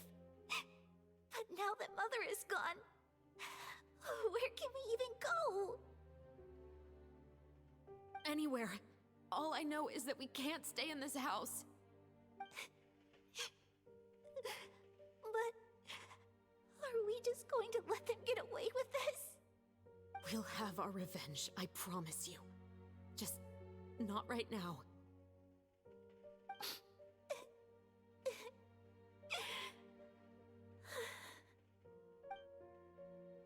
Come on, let's go. No, wait. We can't just leave Mother here like this. At least let me leave this rose with her. That's why we went out in the first place. To buy her this flower. All right. Goodbye, Mother. We'll avenge you. Someday. And cut! Beautiful! Great performance! Oh my, you're so amazing, Ayaka! And were those real tears I saw? How did you do it? I was surprised too. Thank you for the kind compliments. Actually, as soon as Director Farina said action, I told myself not to think about anything. I just felt the weight of the moment and became the character. It's quite similar to practicing the art of the sword. You clear your mind and focus only on what's Nice. happening in front of you. Ayaka's performance was amazing. Have I discovered an acting prodigy? Pipe down, everyone! We need to move on to the next scene!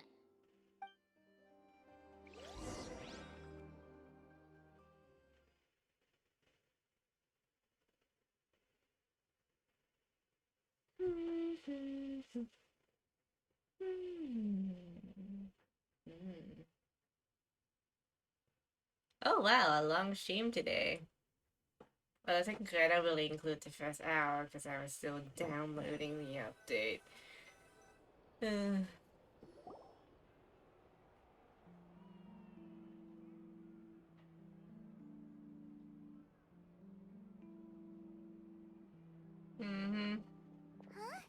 Are we done already? Probably for the YouTube release, I'll edit out the first hour. How do you feel, Traveler? Is your arm sore from holding the camera all day? Nothing. Good work, you two. You too, Shivers. You were quite the actress today. I've read this novel many times before. I have a good grasp of my character's mindset. Anyway, do you remember my request from yesterday? What up? Oh, right! We were having so much fun that Paimon nearly forgot! You have a case where the murders seem really similar to the cases in the novel, right? So, how are they similar exactly?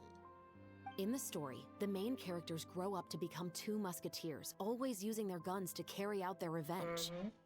And on each of the victims, they place a rainbow rose as a signal that they've returned. Rainbow roses, please? Yes, that's correct. We found rainbow roses just like in the novel. Seems like you're connecting the dots now. Oh, that does sound pretty concerning. Especially after seeing the script today. Oh, now Paimon can't stop wondering what kind of ulterior motive the murderer might have. What do you think, Traveler? You're smart. Paimon wants to hear your thoughts. Everyone, here's your sis. Good. On behalf of Fontaine's Special Security and Surveillance Patrol, thank you for your dedication to justice. There's no time to lose. We should start investigating right away. Follow me. Huh? Right now? But we just got done filming all day. Paimon's so tired. The most valuable intel always comes after nightfall. They are like small, remote islands in the middle of the sea. If you don't stay vigilant, you will pass right by them in the fog. That's how one of my favorite books always puts it, at least. So, where are we going right now? Let's start by checking out some workshops that sell mechanical components. If the culprit is making their own weapons, it's very likely that they'll visit those sort of places. Interesting, interesting.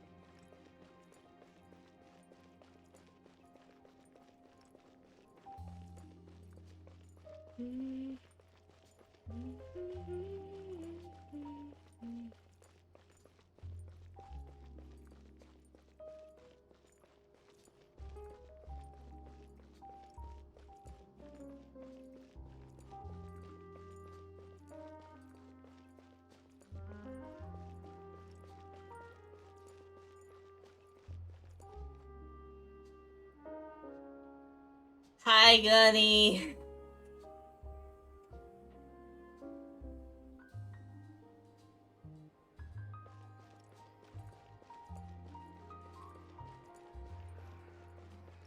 So hard to pick the perfect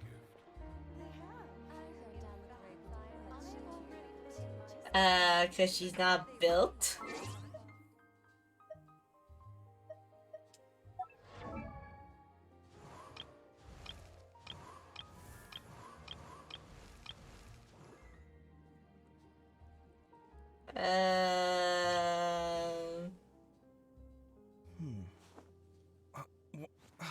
Where's my key? Yeah, because I wanted Navia.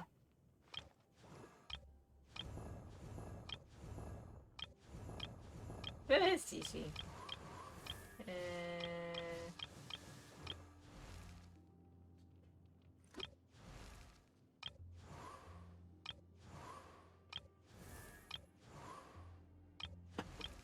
Did I? Oh, yeah, there's Gigi. Yeah, Gigi's not properly built yet. Oh, yeah.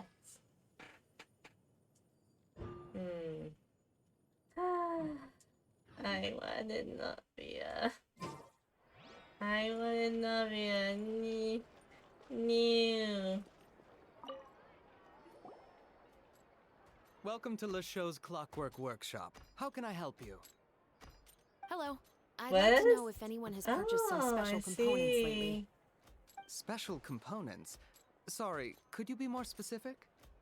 I mean the kind of components that aren't typically used for clockwork toys, but for firearms. Huh? For firearms? No, we don't sell those sort of things here. Don't misunderstand. I'm not here to cause any trouble. We are merely investigating a case, and we're hoping that you could cooperate. Well, to be completely honest, I'm not even sure what kind of components that would entail. Has anyone ever purchased components here as an individual rather than on behalf of an organization? We have a lot of customers who buy toys, but those who buy components are all regular customers who buy in bulk on behalf of their organization. Is that so? I understand. Thank you for your cooperation. You're welcome. It's the least I can do. I believe Eric's clipped my Navia food and I lost to 50-50 to Chi-Chi. Yeah. I would suggest you guys watch that if you as well.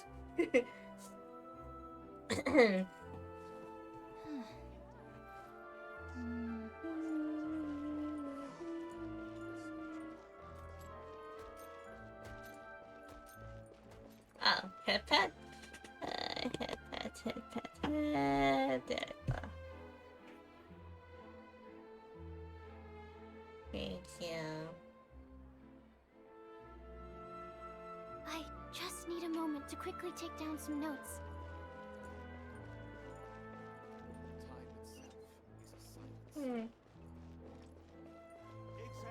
I still get lost in Fontaine. Fontaine is pretty.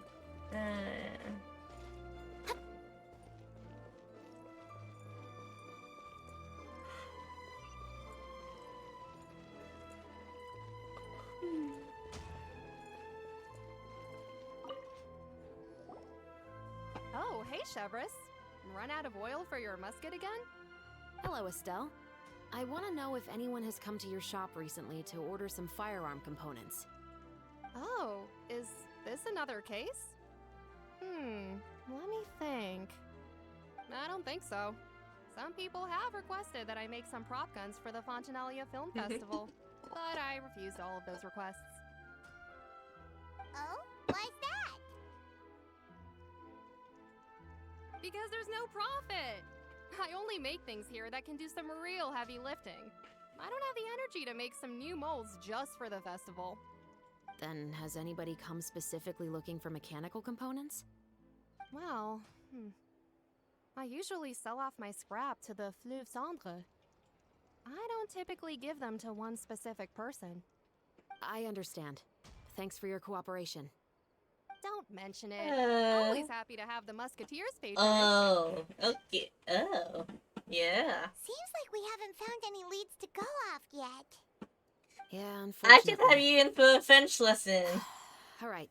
I should Let's have get to you. Fleuve Cendre next. Huh? Are you sure?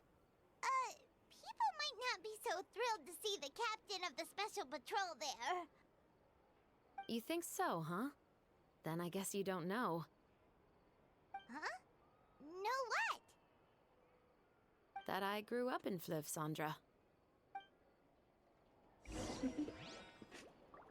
Ooh.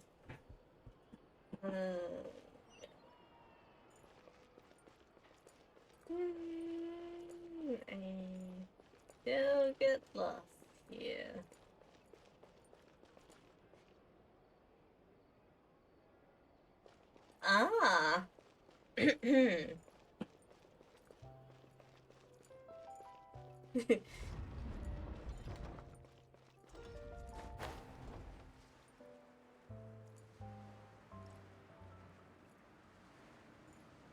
Oh, okay. Nice, nice, nice. I took French as an elective a long time ago. I think I forgot a lot of things. Yeah.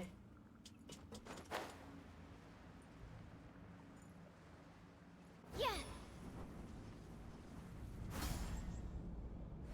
Probably should have done Nijals.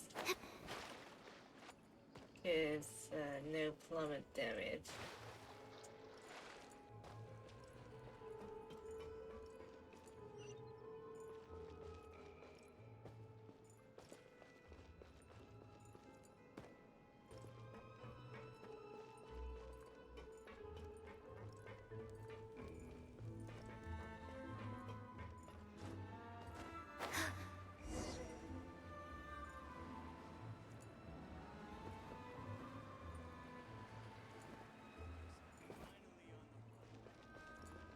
Oops.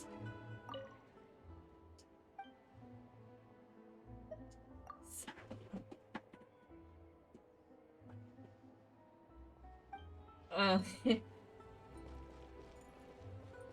Yeah? Ah.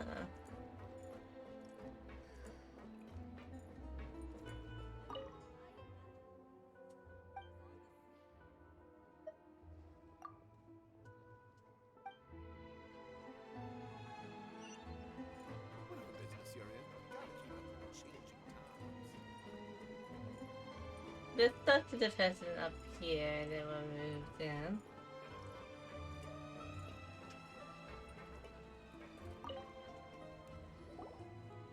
Hello, I'd like to ask some questions.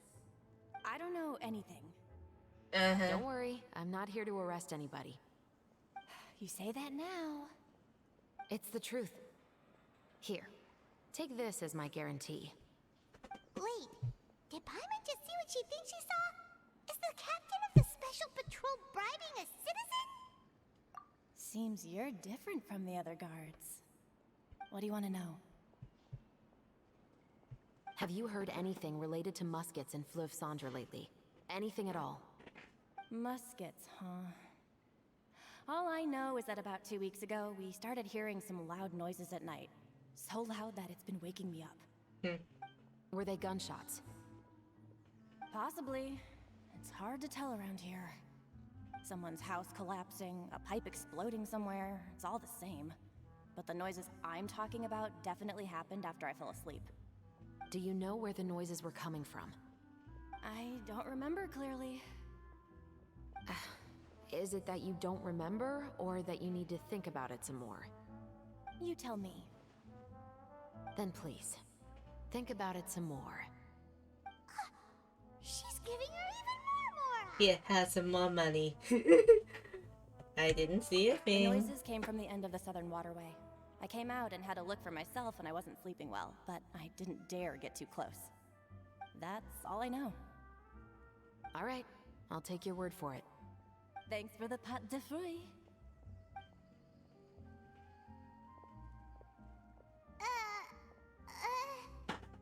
No need to be surprised. I grew up here, remember? I know how to get people around here to talk. Oh. My apologies, I'm all out of sweets. Boo. Though I do have some other tempting snacks in my custody. Fries, fried chicken, and even onion Actually, rings. give me the fried chicken. But taking care of junk food is my responsibility. You're better off sticking to your normal, What? nutritious diet. Food just like popped. Oh, that's a nifty, handy skill. Quick. Now then, let's keep going.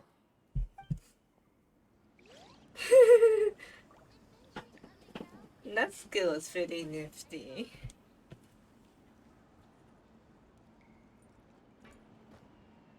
Actually, now I'm hungry. Thanks, Shiver.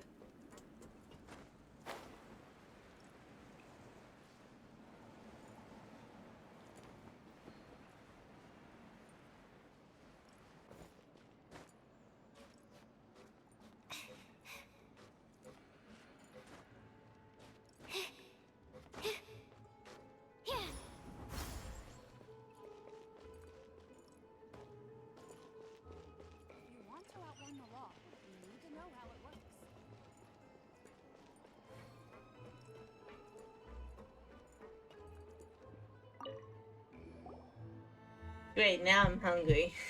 It's been And a it's while, like Tetro. 12. I mean, I already had a sandwich. Just get but, on with your request. yeah. I want to know if you've heard anybody talking about muskets lately.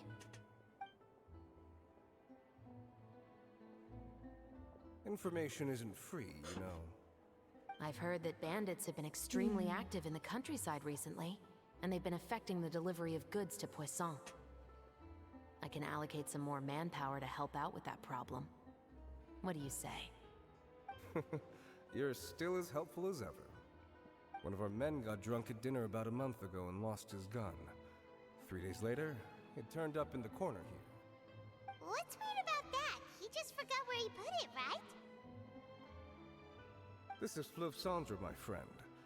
Anything of value left in the tavern won't ever make it to the next day. Okay. But that gun turned out to be an exception. It didn't get any new wear and tear on it, and didn't even appear to have been fired. We were quite mystified as to what could have happened. I suspect it came back because the weapon was already known to the guards. You mean, a criminal was afraid the Marechaussee Phantom would use the shot marks to track them down? Maybe.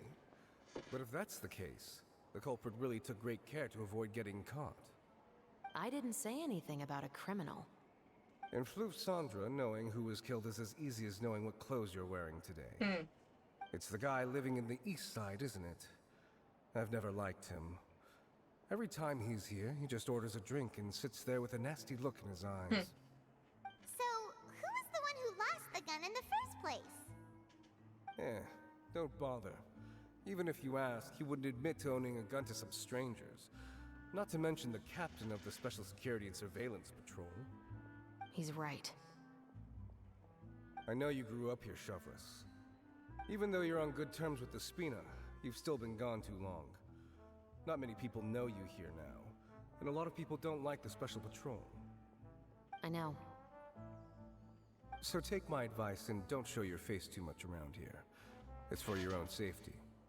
I'll come and go as I please, and I'm afraid I'll be appearing more often due to my work. All right. Don't say I didn't warn you.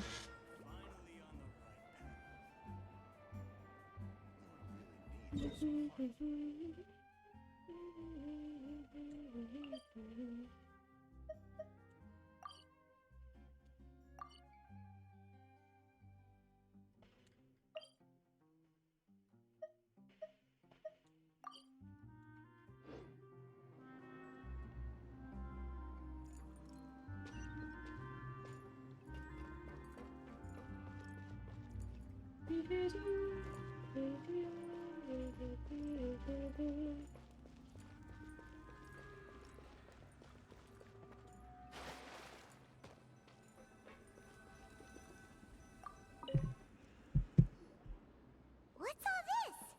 Some broken planks and barrels, as well as some liquor bottles? Yes, but have a closer look, Paimon.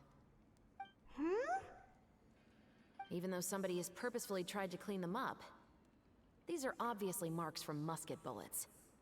In other words, someone was here trying to improve their shot. They were using the barrels and bottles for target practice. Could it have been the killer? Your guess is as good as mine.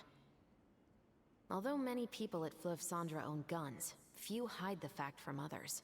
And even fewer would go to such lengths to hide markings from practice shots. Anyway, let's go. There might be more to this.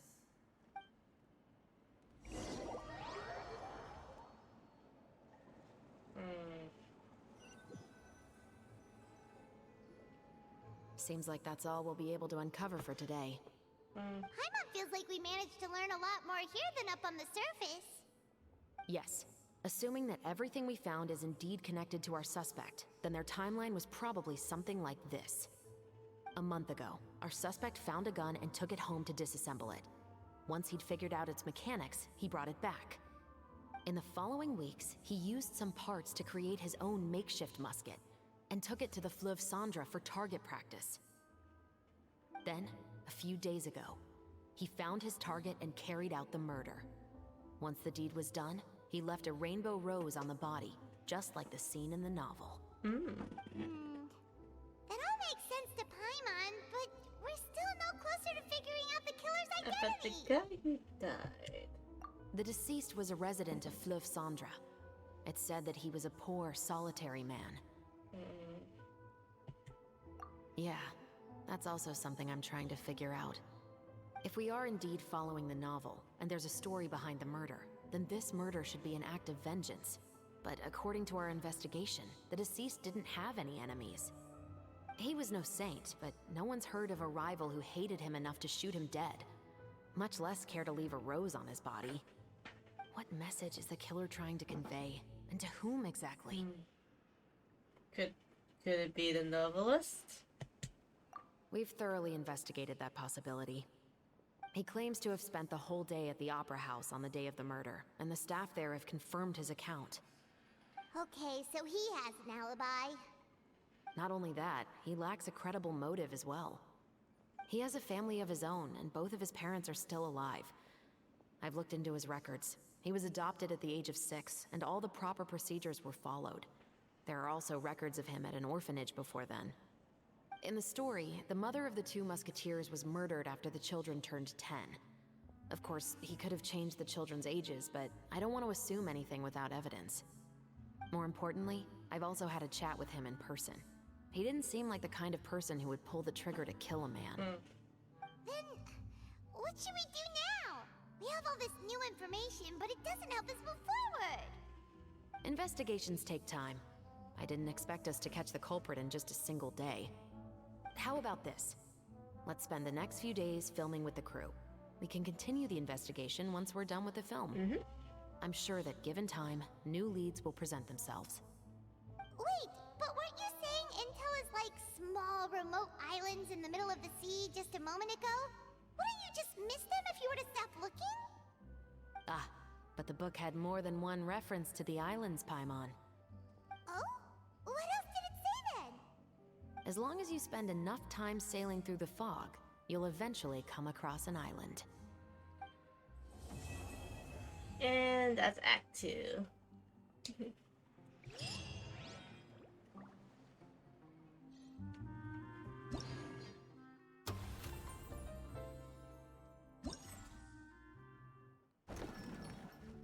Yep, I'll probably take care of these things later. And 6. Yep. Okay. I'll be back as long we can to film the rest of these stuff.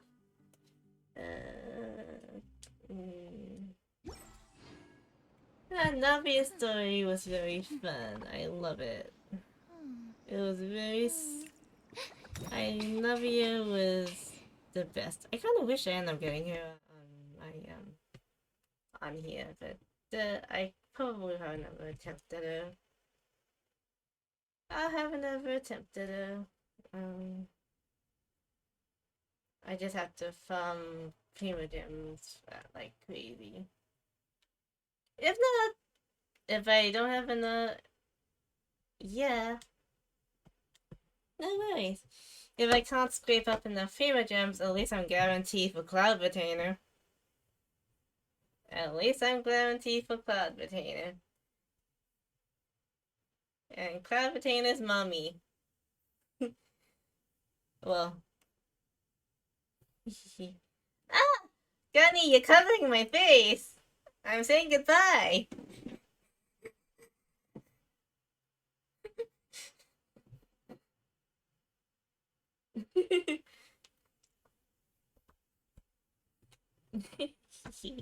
Alright, who are we gonna raid today?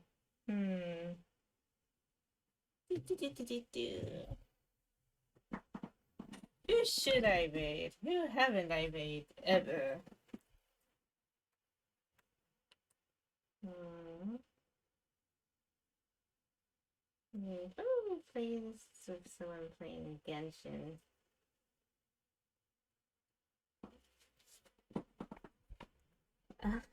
Of course. It's okay. I'll probably do more of the event in a couple of days.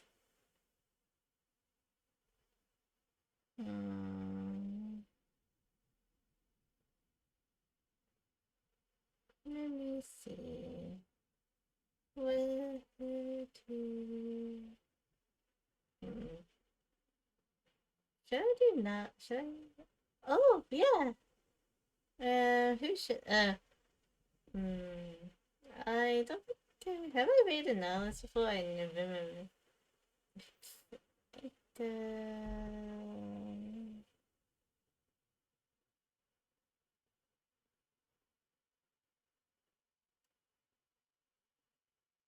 I made Mina. Yes, it's the same. It's the same group. And Mina's in charge of all of my and Mina did my new animated emotes. I got the smug dance. This is smug dance I just added, and the siren. There's 2 more coming when it's done. uh, since it's a long weekend, I'll probably do 1 more stream.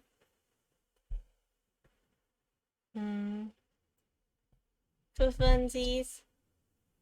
So, yeah, good night, everybody. Oh yeah, raid message. I'm a silly Billy. I keep on forgetting.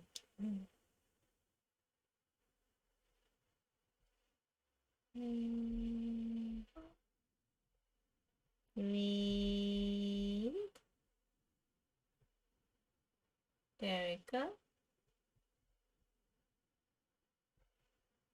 Subread.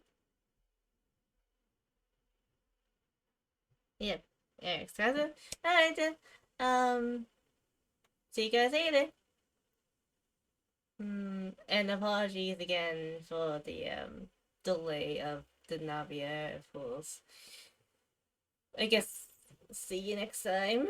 Bye.